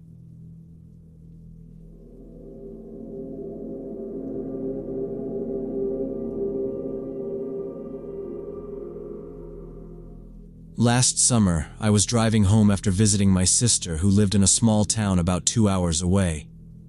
It was around midnight, and I was taking the rural highway that cut through farmland because it was faster than the main roads. The air was cool and still, the kind of night where sound carries far, but there wasn't much to hear. Just the faint hum of the tires on the asphalt and the soft murmur of the radio. On either side of the road were open fields stretching into the dark, dotted here and there with the shadowy outlines of barns and silos. The farmhouses I passed sat far back from the road, their windows mostly dark. I'd made this trip so many times that I could picture the route even with my eyes closed. Where the road bent near the old grain elevator, the dip just before the bridge over a narrow creek, the long straight stretch that seemed to go on forever. I wasn't in a hurry, but I also wasn't slowing down. The road was empty. In the last 30 minutes, I'd only seen 2 sets of headlights going the other way. My eyes scanned the lane ahead, and my mirrors out of habit more than anything else. I felt alert enough to drive, but the steady rhythm of the road had a way of making my mind drift. Every so often, I'd glanced down at the glowing clock on the dash, counting down the miles left before I could sleep in my own bed. Nothing felt unusual until I noticed something sitting up ahead, right where my headlights were about to catch it. It came into view all at once, a large cardboard box sitting directly in the center of my lane. I had to jerk the wheel slightly to the left to avoid it. The tires thudded softly over the painted shoulder line before I corrected back into the lane. My heart jumped from the suddenness of it. I kept my eyes in the rearview mirror for a moment, watching the box disappear into the dark behind me. It didn't look crushed or torn like something that had fallen accidentally from a truck. It was upright, edges crisp. I couldn't think of a reason why anyone would leave it right there in the middle of a highway. The night air through the cracked driver's window felt cooler now. I leaned forward a little, hands firm on the wheel, scanning the road with more focus. A few minutes later, something else appeared ahead. A dark shape stretching from one side of the road to the other. My headlights swept across it, revealing a pickup truck parked sideways across both lanes, lights off. The faded paint of the driver's side door reflected back a dull glint as I slowed, trying to see if anyone was inside. From where I sat, the cab looked empty. The truck didn't look damaged. No flat tires, no hood up, no sign of an accident. Just parked there like someone had stopped it on purpose. The road's narrow shoulder barely gave me room to squeeze by, but I angled the car toward it, inching past the truck with the right tires bumping over gravel. The beam of my headlights passed over the empty driver's seat as I went by. Once I was clear, I pressed a little harder on the gas, watching the mirror for movement, but the truck stayed still, shrinking into the darkness behind me. The two things, the box and now this, felt connected somehow. Too deliberate to be random. I kept both hands locked on the wheel and started checking my mirrors every few seconds, scanning for any headlights that might appear and close in from behind. The road ahead felt different now, heavier, like it was leading me deeper into something I didn't understand. About a mile farther down the highway, the steady sweep of my headlights caught movement at the edge of the road. A man stepped into view, waving both arms high over his head, signaling hard for me to stop. He was middle-aged, stocky, wearing a jacket that hung loose around him. His face looked tense, mouth moving quickly as if he'd been shouting before I even pulled close. I slowed just enough to keep my tires steady on the center line, not swerving toward him. As I neared, he stepped toward my lane, pointing back into the darkness behind him. I rolled my window down just an inch or two, keeping the engine in drive, foot ready. He said something about his car breaking down, his engine dying, how he needed a ride to the nearest gas station to make a call. His voice was strained, breath coming fast, but there was something in the way he talked, like he was rushing through a line he'd practiced. Before I could answer, his story shifted. Now he was saying he didn't need a ride, just directions because he was lost. I glanced toward the darkness where he'd pointed earlier and caught a faint metallic glint from inside the roadside brush. It looked like a bumper or a panel catching the light. Something about the earlier cardboard box, the silent truck blocking both lanes, and now this man's contradicting story clicked together in my head. My stomach tightened. "I can't help you," I said flatly through the narrow crack in the window. My hand was already on the switch to roll it back up. He took a quick step closer. I sealed the glass between us. The change in him was instant. His mouth twisted, and the tone in his voice turned sharp and violent. He slammed both palms against my window, hard enough to rattle it in the frame, yelling things I didn't want to make sense of. He jerked at the door handle, leaning his weight into it. My right foot came down on the gas, tires gripping the pavement as the car surged forward. His hands slid off the glass, his shouting fading fast in the dark behind me. I gripped the wheel tighter, forcing myself to breathe evenly, and reached for my phone. My thumb found the emergency call button, and I told the dispatcher exactly where I'd been and what I'd seen. Mile marker, direction of travel, description of the man, and the glint of a vehicle hidden in the brush. The operator's tone stayed calm, but the way she repeated my details told me she was already sending someone. The rest of the drive was a blur of mirror checks and watching for headlights that never came.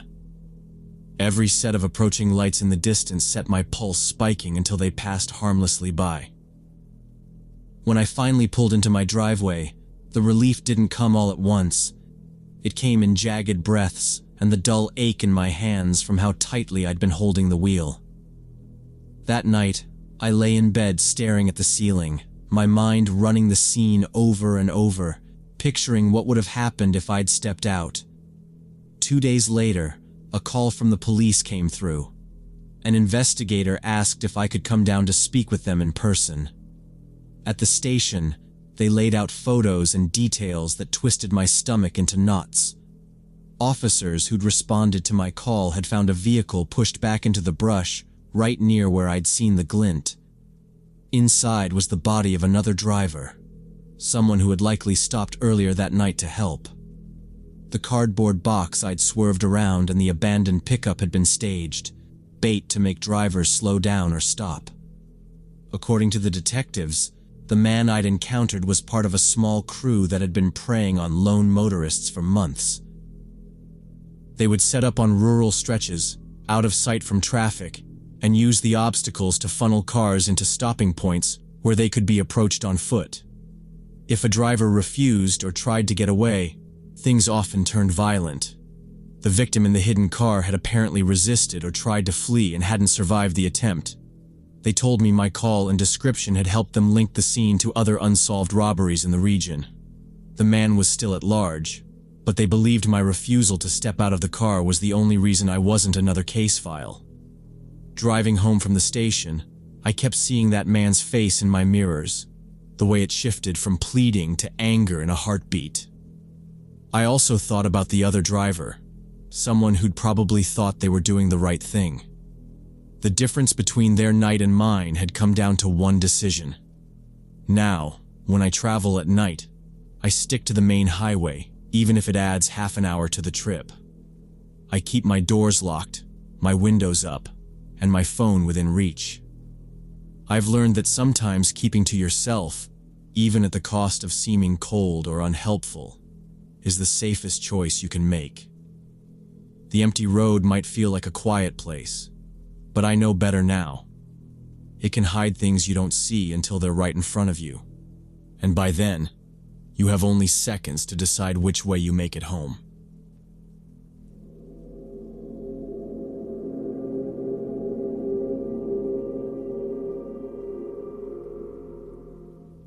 When I was 23, I worked as a courier and spent a lot of time driving through industrial areas of the city. I had gotten into urban photography as a hobby and was always looking for interesting abandoned buildings to shoot for my blog. One day, while cutting through a part of town I usually only saw from the highway, I noticed a half-demolished warehouse that used to belong to a textile company. The place had been empty for years, the company gone bankrupt in the early 2000s. It sat behind a chain-link fence topped with rusted barbed wire, but over time, sections had been knocked down or bent out of shape by delivery trucks squeezing too close to the property line. I could see through the gaps, huge pieces of machinery still bolted to the floor, reels of something that looked like thick industrial thread, and piles of crates in the corners. The glass on most of the windows had been smashed out, and the roof had caved in over parts of the building. But it had that gritty, weathered look that would photograph perfectly. For weeks I'd been telling myself I'd go explore it. I'd drive past it on my lunch break or on my way to a job, thinking about how great those shots would look on my blog. But there was always something. Either I didn't have my camera gear with me, or I was in too much of a rush. Finally, on a Saturday morning in late spring, I packed my backpack with my DSLR, a couple of lenses, my tripod, and a water bottle, then rode my bike across town. It was early enough that the streets were quiet, just the occasional delivery van rumbling by. The sky was overcast, which made for even lighting, exactly what I wanted. I didn't tell anyone where I was going. It wasn't like I was planning to stay long. My plan was to get in, take as many shots as I could, and get out before anyone cared enough to ask questions. When I reached the warehouse, I leaned my bike against a section of fence that had collapsed inward, the metal twisted and bent enough to step through.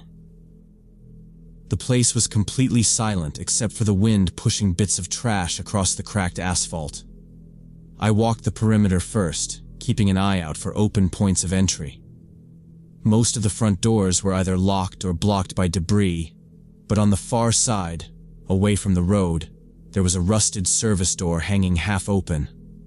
The paint was peeling, and the hinges let out a long groan when I pushed it. Inside, the smell hit me right away. It was a mix of mold, dust, and the faint chemical scent of machine oil. The floor was littered with broken glass, curled strips of insulation, and stacks of yellow documents spilling from file boxes. Old wire spools lay scattered in the corners, their cables stripped out long ago. The main factory floor stretched out in front of me, massive looms and presses still in place, their metal frames coated in grime. A few of them were half covered by fallen ceiling panels. Light poured through the broken skylights above, cutting shafts through the dust in the air. I spent the next hour moving slowly through the space, switching between lenses, setting up my tripod to capture the long rows of machinery from different angles. The overcast sky kept the light even, which gave everything a muted, atmospheric tone. I could already imagine how the shots would look after a bit of editing, moody, industrial, and empty. I'd just finished framing a wide shot of the main workshop when I heard it. Metal clanging from somewhere deeper inside the building. It was faint at first, like something being knocked over or a loose sheet of siding shifting. I froze, listening. The sound came again, sharper this time, echoing down one of the dark hallways that branched off from the main floor. My first thought was that it was just the wind catching on some loose piece of metal. The place was full of it, panels barely hanging on, rusted ducts rattling when the air moved through. I didn't move toward the sound. Instead, I stayed where I was, adjusted my focus, and kept shooting. The shots were coming out too well to stop for what was probably nothing. The building felt empty, no voices, no footsteps, just the occasional creak of the structure settling. The clanging faded, replaced by the same hollow quiet I'd walked into. I told myself it was just the building breathing in the wind, and went back to my work. When I was 23, I worked as a courier and spent a lot of time driving through industrial areas of the city. I had gotten into urban photography as a hobby, and was always looking for interesting abandoned buildings to shoot for my blog. One day, while cutting through a part of town I usually only saw from the highway, I noticed a half-demolished warehouse that used to belong to a textile company. The place had been empty for years, the company gone bankrupt in the early 2000s. It sat behind a chain-link fence topped with rusted barbed wire, but over time, sections had been knocked down or bent out of shape by delivery trucks squeezing too close to the property line. I could see through the gaps. Huge pieces of machinery still bolted to the floor, reels of something that looked like thick industrial thread, and piles of crates in the corners. The glass on most of the windows had been smashed out, and the roof had caved in over parts of the building. But it had that gritty, weathered look that would photograph perfectly. For weeks I'd been telling myself I'd go explore it. I'd drive past it on my lunch break or on my way to a job, thinking about how great those shots would look on my blog. But there was always something. Either I didn't have my camera gear with me, or I was in too much of a rush. Finally, on a Saturday morning in late spring, I packed my backpack with my DSLR, a couple of lenses, my tripod, and a water bottle, then rode my bike across town. It was early enough that the streets were quiet, just the occasional delivery van rumbling by. The sky was overcast, which made for even lighting, exactly what I wanted. I didn't tell anyone where I was going. It wasn't like I was planning to stay long. My plan was to get in, take as many shots as I could, and get out before anyone cared enough to ask questions. When I reached the warehouse, I leaned my bike against a section of fence that had collapsed inward, the metal twisted and bent enough to step through. The place was completely silent except for the wind pushing bits of trash across the cracked asphalt. I walked the perimeter first, keeping an eye out for open points of entry. Most of the front doors were either locked or blocked by debris, but on the far side, away from the road, there was a rusted service door hanging half open. The paint was peeling, and the hinges let out a long groan when I pushed it. Inside, the smell hit me right away. It was a mix of mold, dust, and the faint chemical scent of machine oil. The floor was littered with broken glass, curled strips of insulation, and stacks of yellow documents spilling from file boxes. Old wire spools lay scattered in the corners, their cables stripped out long ago. The main factory floor stretched out in front of me, massive looms and presses still in place, their metal frames coated in grime. A few of them were half covered by fallen ceiling panels. Light poured through the broken skylights above, cutting shafts through the dust in the air. I spent the next hour moving slowly through the space, switching between lenses, setting up my tripod to capture the long rows of machinery from different angles. The overcast sky kept the light even, which gave everything a muted, atmospheric tone. I could already imagine how the shots would look after a bit of editing: moody, industrial, and empty. I just finished framing a wide shot of the main workshop when I heard it. Metal clanging from somewhere deeper inside the building. It was faint at first, like something being knocked over, or a loose sheet of siding shifting. I froze, listening. The sound came again, sharper this time, echoing down one of the dark hallways that branched off from the main floor. My first thought was that it was just the wind catching on some loose piece of metal. The place was full of it, panels barely hanging on, rusted ducts rattling when the air moved through. I didn't move toward the sound. Instead, I stayed where I was, adjusted my focus, and kept shooting. The shots were coming out too well to stop for what was probably nothing. The building felt empty. No voices, no footsteps, just the occasional creak of the structure settling. The clanging faded, replaced by the same hollow quiet I'd walked into. I told myself it was just the building breathing in the wind, and went back to my work.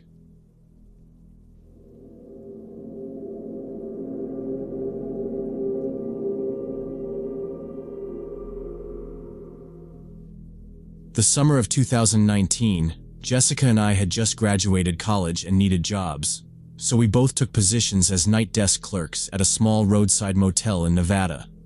We were both 22 and figured it would be easy money before starting our careers.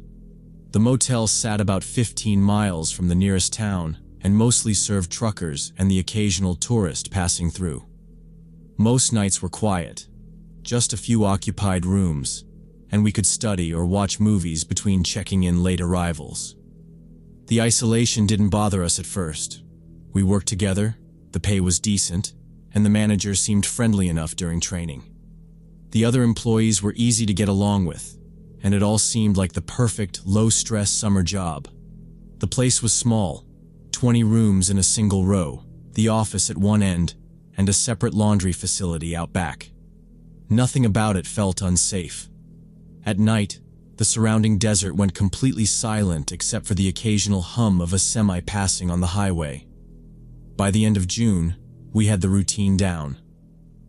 The night shift started at 10, ended at 6, and consisted of checking in anyone who wandered in, keeping the coffee hot, and locking up the lobby at 2 in the morning. If we were both working, we'd alternate sitting at the desk and doing small chores like wiping counters or folding towels from the laundry building. We'd never had a single problem with guests. Truckers usually came in, paid, and went straight to bed. On one July night, we came in to start our shift and found only one occupied room. A truck driver had checked in around dinner time and we hadn't seen him since. The heat lingered even after sunset, and the desert air outside felt heavy. Around 2 in the morning, it was time for the usual property check. One part of that was making sure the laundry building, which sat behind the main office, was locked and the machines were off. We each grabbed our phones for light. The path back there was just a gravel strip lit dimly by one buzzing pole lamp near the dumpsters. Beyond that was open desert. We'd walked it plenty of times, and it had never bothered us. The laundry room was a squat cinder block building with a single door and no windows, always dark this late. We crossed the gravel, our shoes crunching loud in the quiet. The air smelled faintly of motor oil from the garage next door, though it was closed for the night. The key stuck a little in the laundry room lock like it always did. Inside, the place was hotter than outside, the stale air smelling of detergent. The only sounds were the faint tick of cooling metal from the unused dryers. Jessica went to check the machines, while I held my phone light toward the far corner where the breaker panel was. Nothing unusual. No laundry left behind. No machines running. We moved to the door, and I locked it again. As I turned the key, I noticed the gravel near the corner of the building had been disturbed, like someone had been standing there recently. The marks weren't from us. They were deeper, uneven, with faint impressions that could have been from boots. We both looked toward the shadowy edge of the property where the pole light's glow ended. Nothing moved. The desert was silent. No wind. No insects. We started walking back toward the office, and I kept glancing behind us. The disturbed gravel wasn't enough to prove anything, but it was the first time in weeks that the routine didn't feel as safe. We reached the lobby and locked the door behind us, both of us looking toward the dark window glass a little longer than usual before sitting down at the desk. When we went back out there at 2:30, the pole lamp buzzed and the gravel still showed deep, uneven prints along the corner of the laundry building. Jessica unlocked the door, and I eased it open. Heat rolled out, stale with detergent and hot metal. A sound hit us immediately. One of the top loaders in the back was running hard, the drum thumping so steady the floor hummed through our shoes. No guests should have been washing clothes at that hour. We hadn't given out the code, and the place was always empty after midnight. Jessica lifted her phone light. On the shelf by the door sat a tablet, screen lit with the camera app, the red dot blinking. The lens was pointed straight at the entrance, propped on a folded rag.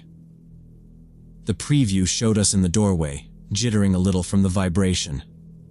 Seeing our own faces on a device someone else had set up felt wrong in a way I can't explain. We didn't speak. We backed out together, watching the tablet until the door blocked it. Jessica locked the knob and deadbolt with shaking hands. I checked it twice. Outside, the noise from the machine dulled to a low throb, and the lot went back to stillness. Shadows looked deeper than they had 10 minutes earlier. We hurried to the office, kept our heads down, and slipped inside. I latched the door, slid the chain, and hit the button that locked the inner hall. Jessica dropped the blinds. We stood and listened until the rush in our ears calmed down enough to hear the AC tick. We tried our manager. 2 bars, then 1, then none. Texts spun and failed. The landline reached only room phones. Our contract binder under the desk made the decision for us. Leaving the property unattended before relief meant termination and fines. We weren't going anywhere. We pulled the old monitor around and flipped through the exterior feeds. Grainy cameras showed the laundry door, the side lot, and the rig in 12. No movement, just bugs popping as white specks. Every flicker made my shoulders jump. We kept the lobby lights on and the lot lights off to favor the glass from our side. I slid the stapler and the hole punch close without thinking. Jessica looped the master keys around her wrist like a bracelet. We spoke in short, flat sentences. If someone had set that tablet to watch the door, we had walked right into their angle. If it was for them to check later, then we had interrupted them.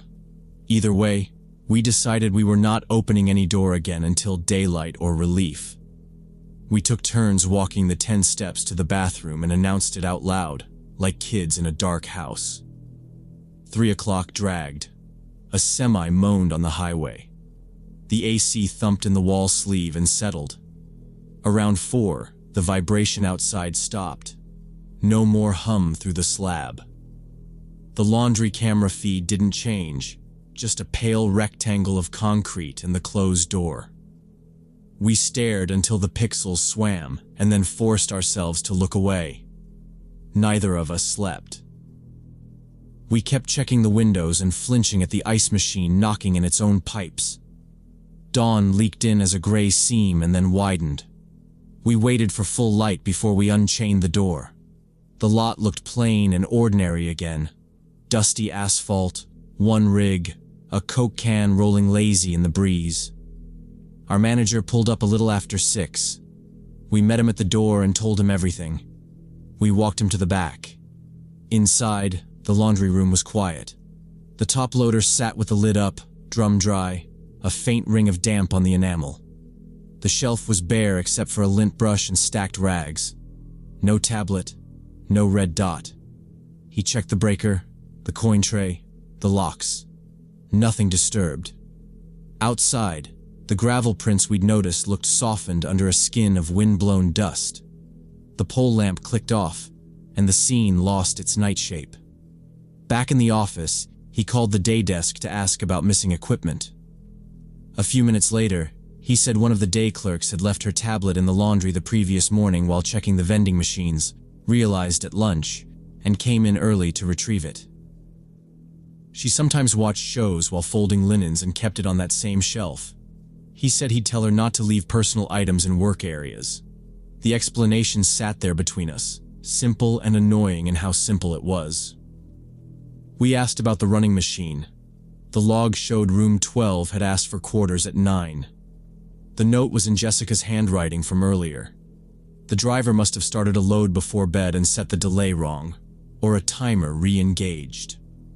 The manager kept his voice neutral. He thanked us for staying inside, said we did the right thing by locking up and monitoring the cameras, and asked us to write an incident note with times. We typed the note while the sun striped the counter through the blinds. I wrote down the thump of the drum, the red RX dot, the chain, the failed calls. Jessica wrote down the scuffed gravel and the time the vibrations stopped. It looked ridiculous on paper and still felt like the riskiest 2 hours of the summer. We clocked out at 6:45. I drove the flat 2-lane with the radio off and my hands tight on the wheel. I slept 3 hours and woke up picturing that blinking dot again. Jessica texted, "Still sick to stomach." I typed back, "Same." We didn't talk about courage. We talked about coverage and distance and how long 20 highway minutes become when you're waiting for help that might not find you. By Monday, we both handed in 2-week notices. The manager asked if it was the pay or the shift. I said it was the coverage and the dead zones. Jessica said it was the distance. He nodded like he understood. He didn't try to talk us out of it. Our last shifts were quiet. We folded towels, checked IDs, made coffee we actually drank. On the final morning, we walked the property once more. The laundry building looked harmless in the pale sun, small as a shed. I opened the door just to hear the emptiness, clean tile and metal, a cart with pillowcases. We locked it, hung the keys on the hook, and left. We found jobs in town, Jessica at a clinic, me at a supply warehouse. I pass the highway sign for the motel sometimes. The name blends in with 3 others, same font, same vacancy light. It's probably fine out there most nights. It was fine almost every night for us. But that one morning with a camera aimed at a door and a machine pounding in an empty room taught us the difference between safe and lucky, and how thin that line really is. We left it.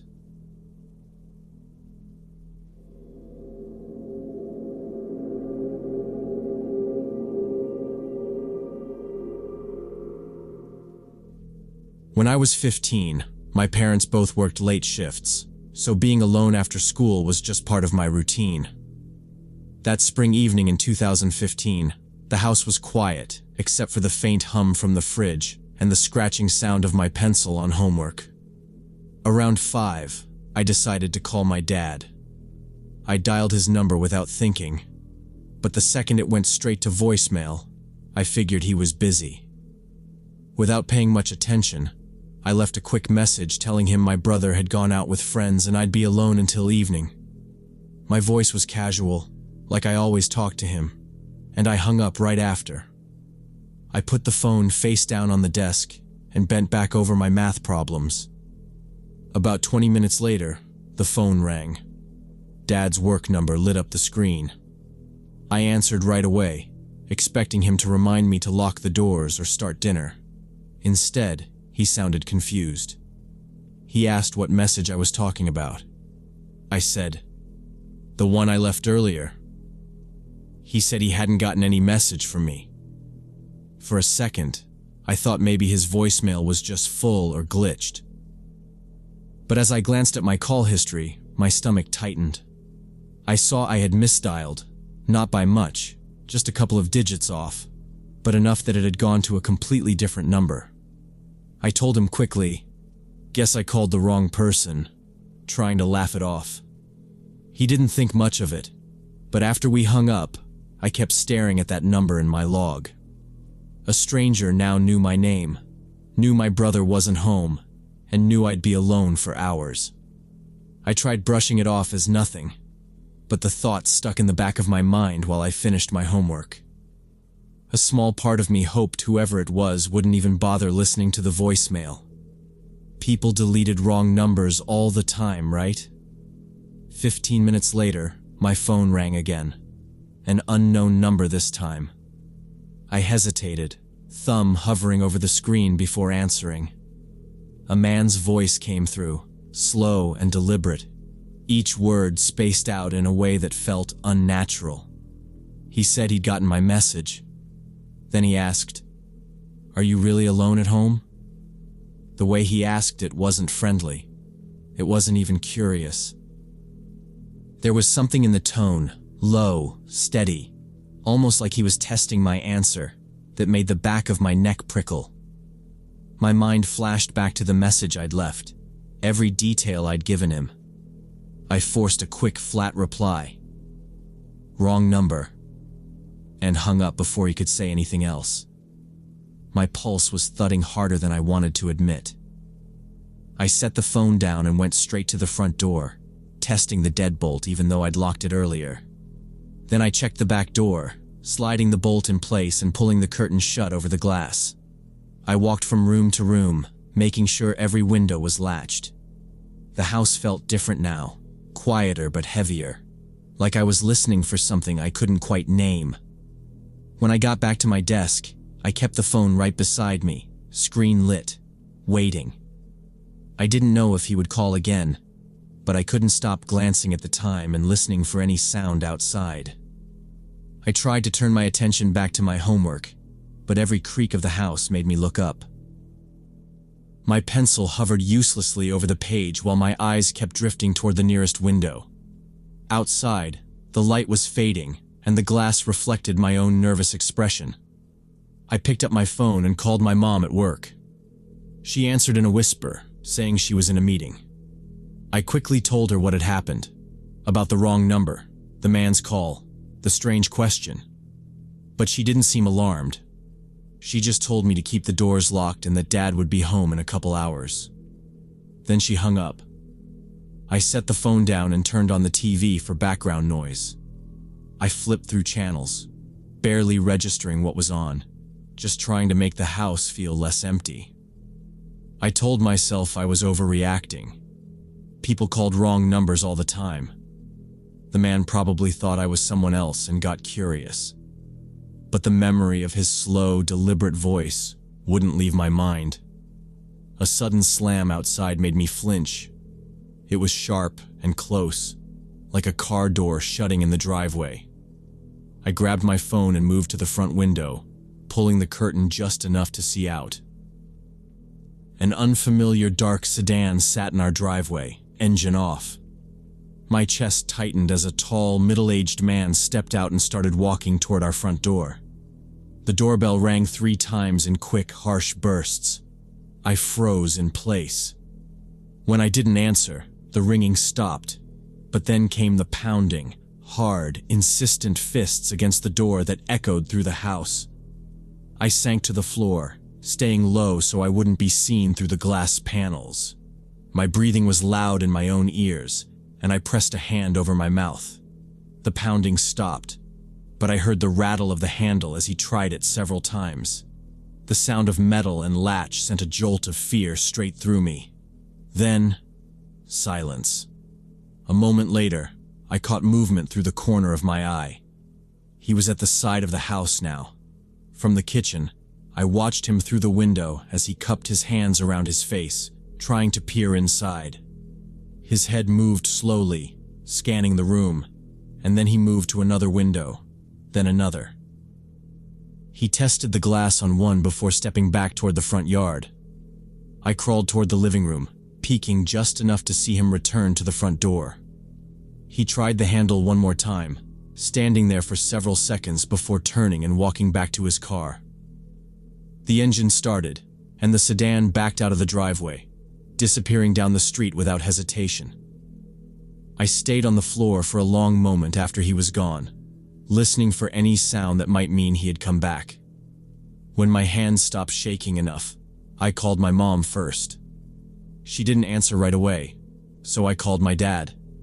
He picked up instantly, and my words came out fast and uneven as I told him someone had been at the house trying the doors and windows. He told me to stay put, keep everything locked, and that they were both on their way. By the time they got home, the man was long gone. My mom went from calm to frantic as she checked the locks herself, while Dad was already calling the police. 2 officers arrived not long after. I told them everything I'd seen: his height, his build, his car, the way he'd gone around the house. They nodded, took notes, and asked if he'd tried to break anything or made any verbal threats. When I said no, they explained that without more concrete evidence, they couldn't do much except file a report. They promised to have patrol cars pass through the neighborhood more often for the next few days. It wasn't exactly reassuring, but it was something. That night, I barely slept. Every sound outside made me sit up and listen until I was sure it wasn't a car stopping in our driveway again. Even now, I still don't know how he found our address from just my phone number. Maybe he had some kind of database, maybe he worked somewhere with access to that information, or maybe he was just determined enough to figure it out. What I do know is that it was the same voice I'd heard on the phone earlier. The same slow, deliberate way of speaking, only now without the barrier of distance. Since then, I've checked every number twice before calling, and I never give away personal details unless I'm completely sure who I'm speaking to. It only takes one careless moment, one small mistake, for someone with the wrong intentions to find you. And when they do, they might show up at your door.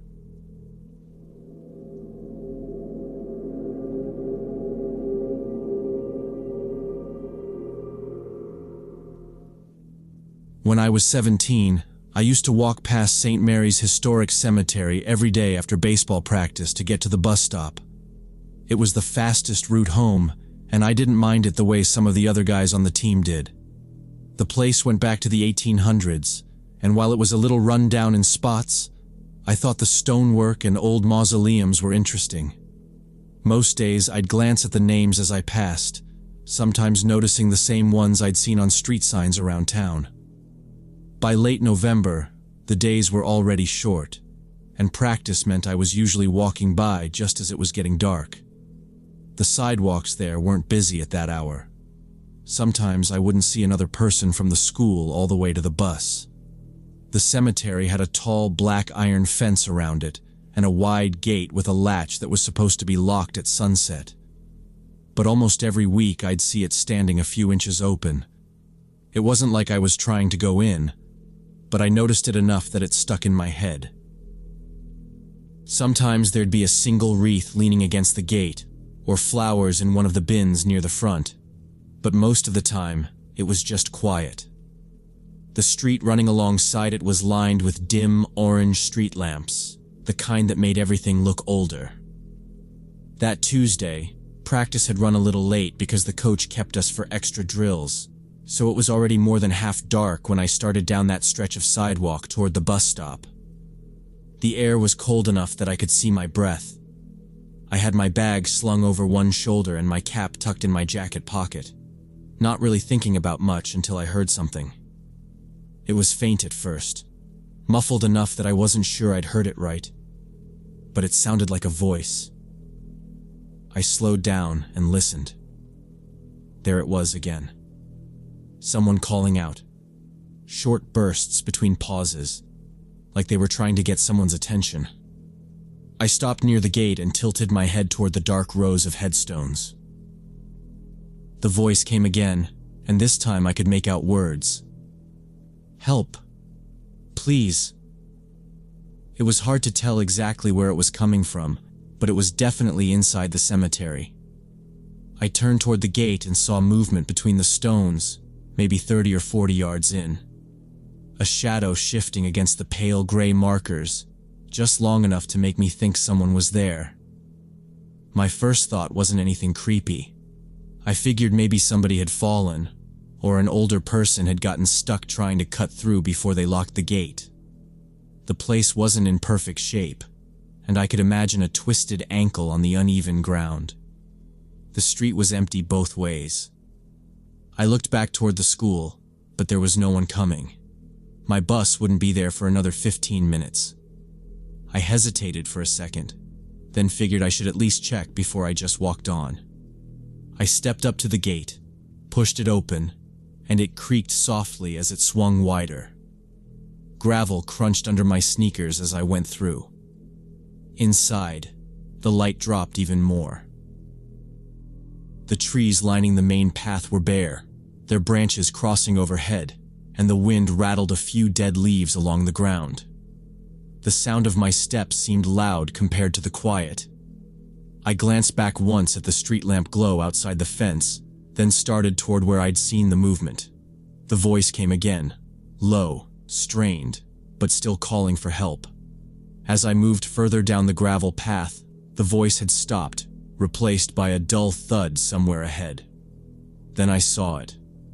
The beam from the nearest street lamp caught a row of tilted headstones, and several of them were smashed clean through. Large marble slabs lay in pieces, and chunks of stone were scattered across the grass. Off to the left, the Wilson family mausoleum stood with its iron door hanging open, the lock pried apart, and the stone around it chipped away.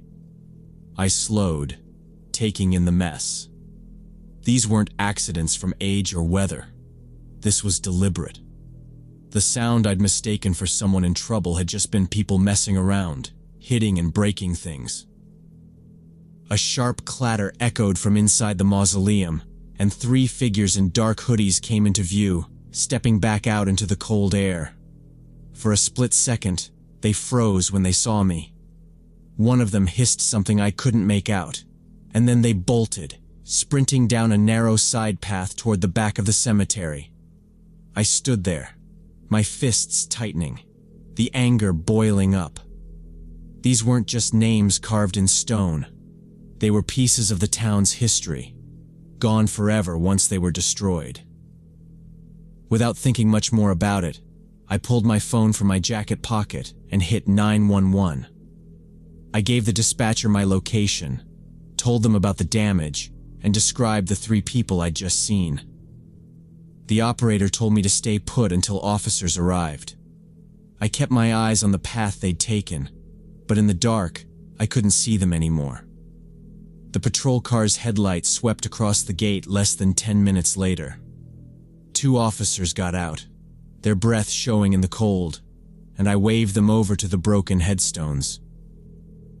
They listened as I explained what I'd seen, where the vandals had run, and what they were wearing. One officer took notes while the other moved around the site, snapping pictures of the shattered stones and the forced open mausoleum door. It was clear from the way they exchanged glances that this wasn't new to them. The older officer mentioned they'd been getting calls about this cemetery for months. Reports of kids sneaking in at night, drinking, lighting fires, and slowly getting bolder with the damage. He said they suspected it was the same group hitting other places around town, too. We walked over to the Wilson Mausoleum, the beam from his flashlight sweeping inside. Pieces of the interior stone were broken loose and scattered on the floor. The air inside was damp and cold. He shook his head, muttering something under his breath, then backed out. They both agreed my call and the timing might be the break they needed in the case. I gave them my name, number, and address, and they said someone from the department would be in touch if they needed a formal statement later. Over the next few days, I didn't think much about it, until my phone rang the following Monday afternoon. It was one of the officers, telling me they'd made arrests. 3 males, all between 18 and 21, matched the descriptions I'd given. They'd been picked up near another old churchyard on the edge of town, carrying pry bars and bottles. My description, along with shoe prints from the cemetery, had tied them to the scene. A month later, I was sitting in the back of a small courtroom, listening to the charges read out. That's when I learned this wasn't just about a few bored kids wrecking things. The 3 I'd seen were part of a bigger group that had been targeting historic buildings, cemeteries, and monuments for almost a year. There'd been break-ins at the old railway station, graffiti on the town hall's stone steps, even stolen artifacts from a war memorial. The leader, barely 20, was the son of a city council member, and it came out during testimony that his father had been quietly interfering whenever his son got into trouble, making sure charges didn't stick. This time, though, the evidence was too strong. Between my statement, the photos, and the physical evidence, there wasn't much room for denial. The judge ordered them to pay restitution for the damage, tens of thousands of dollars, and sentenced them to hundreds of hours of community service, much of it under the supervision of the town's historical society. I heard later they were made to help restore the very graves they damaged, under the watch of volunteers who made sure every stone was set right.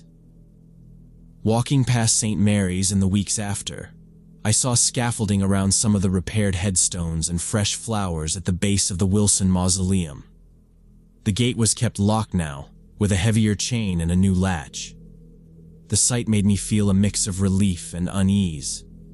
Relief that I'd stopped, called, and done something before they could do more damage. Unease because of how easily it could have kept going if no one had been caught. It turned out the people tearing up pieces of the town's history weren't strangers. They were from here, raised in the same streets as the rest of us. Sometimes the ones who leave the deepest marks on a place aren't outsiders at all, but people who've been walking through it their whole lives. I still took the same route to the bus stop after practice, but I never passed the cemetery without glancing at that gate, making sure it was closed.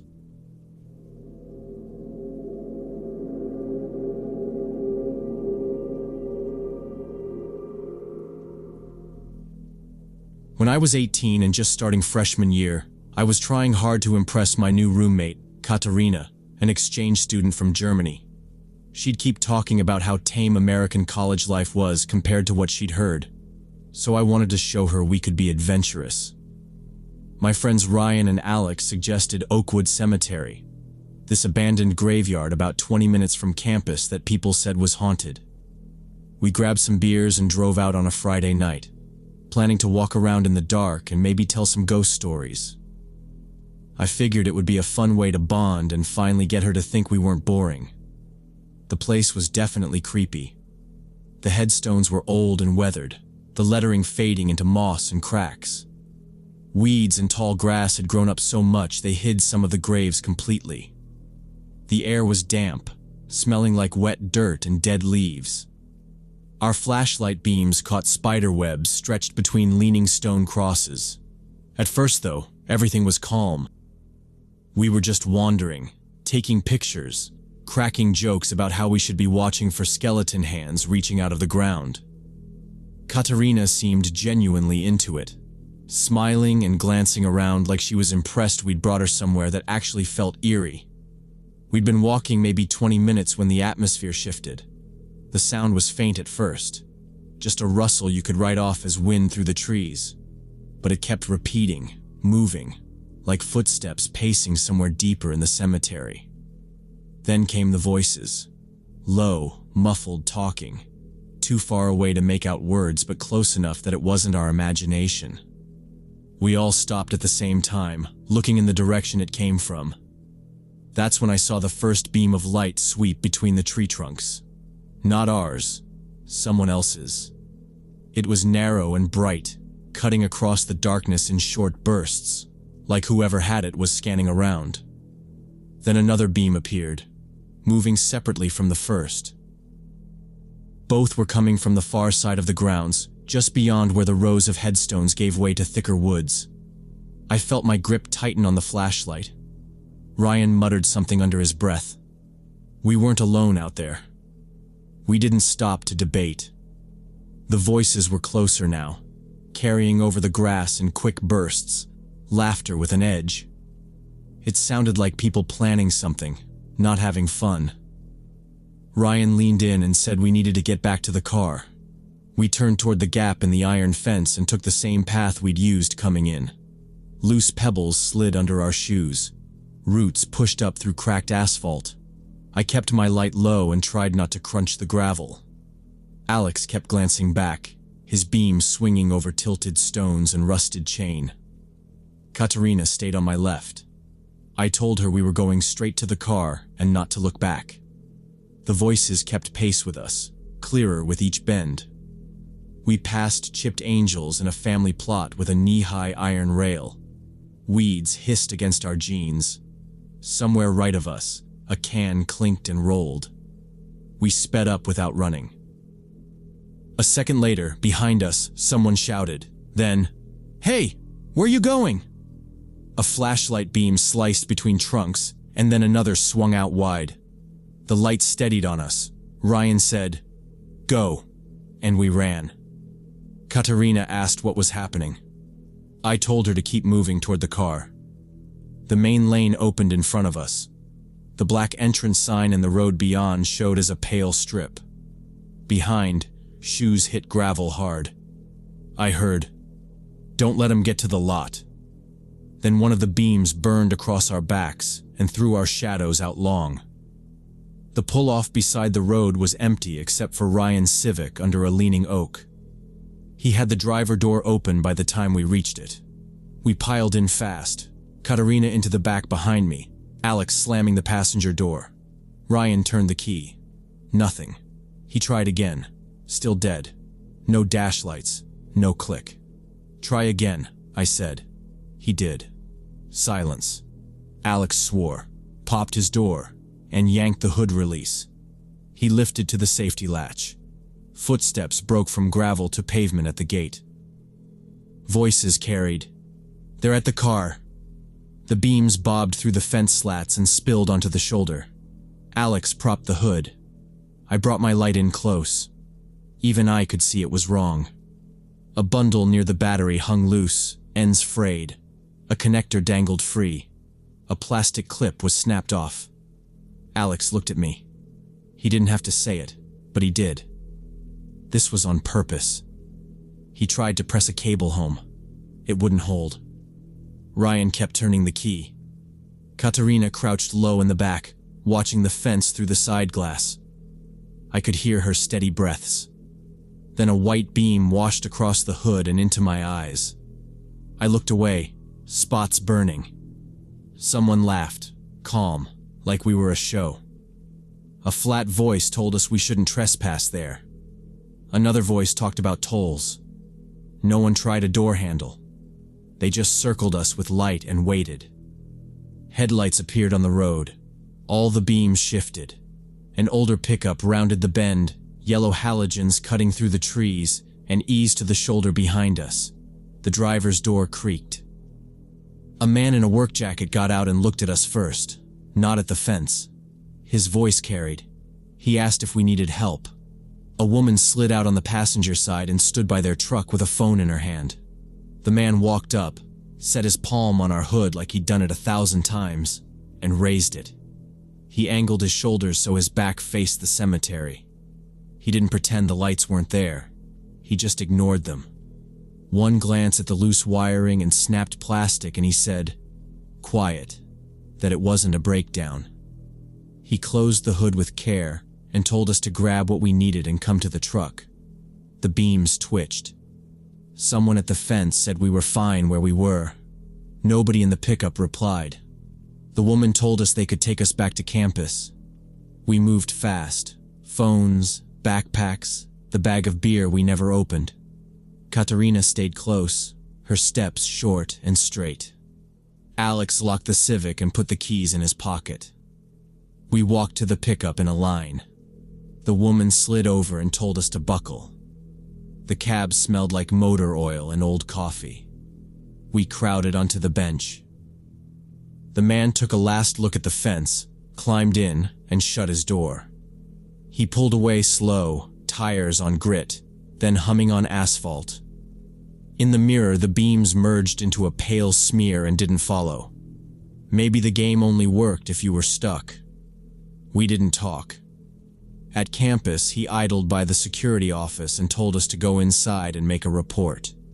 She told us to take pictures of the engine in the morning and to write everything down while it was fresh. They watched us step into the lit lobby before they pulled away. Security took our statements in a cramped room that smelled like coffee and marker ink. The officer didn't look surprised.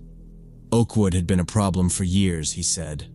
Local kids harassed visitors, disabled cars, and scared people for entertainment.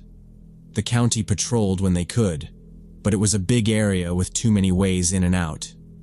He called a tow and told us to get some sleep. We walked to our dorm under sodium lights. We didn't talk much at all.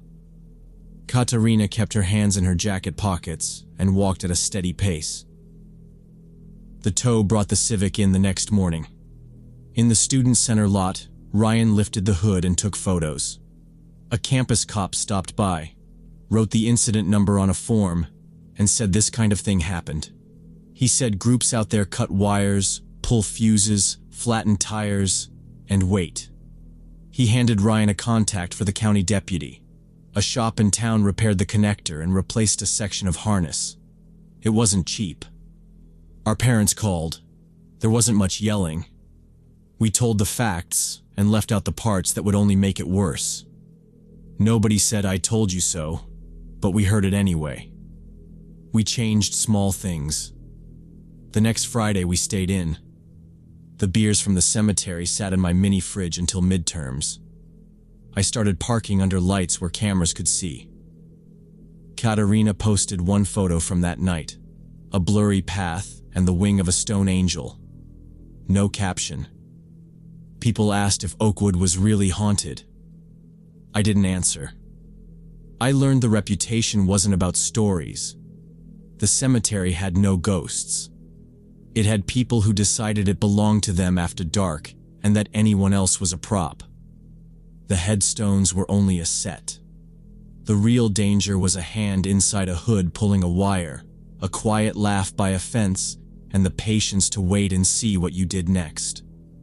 The scariest monsters were bored people with time, and they didn't need anything supernatural to make a place dangerous. Yes.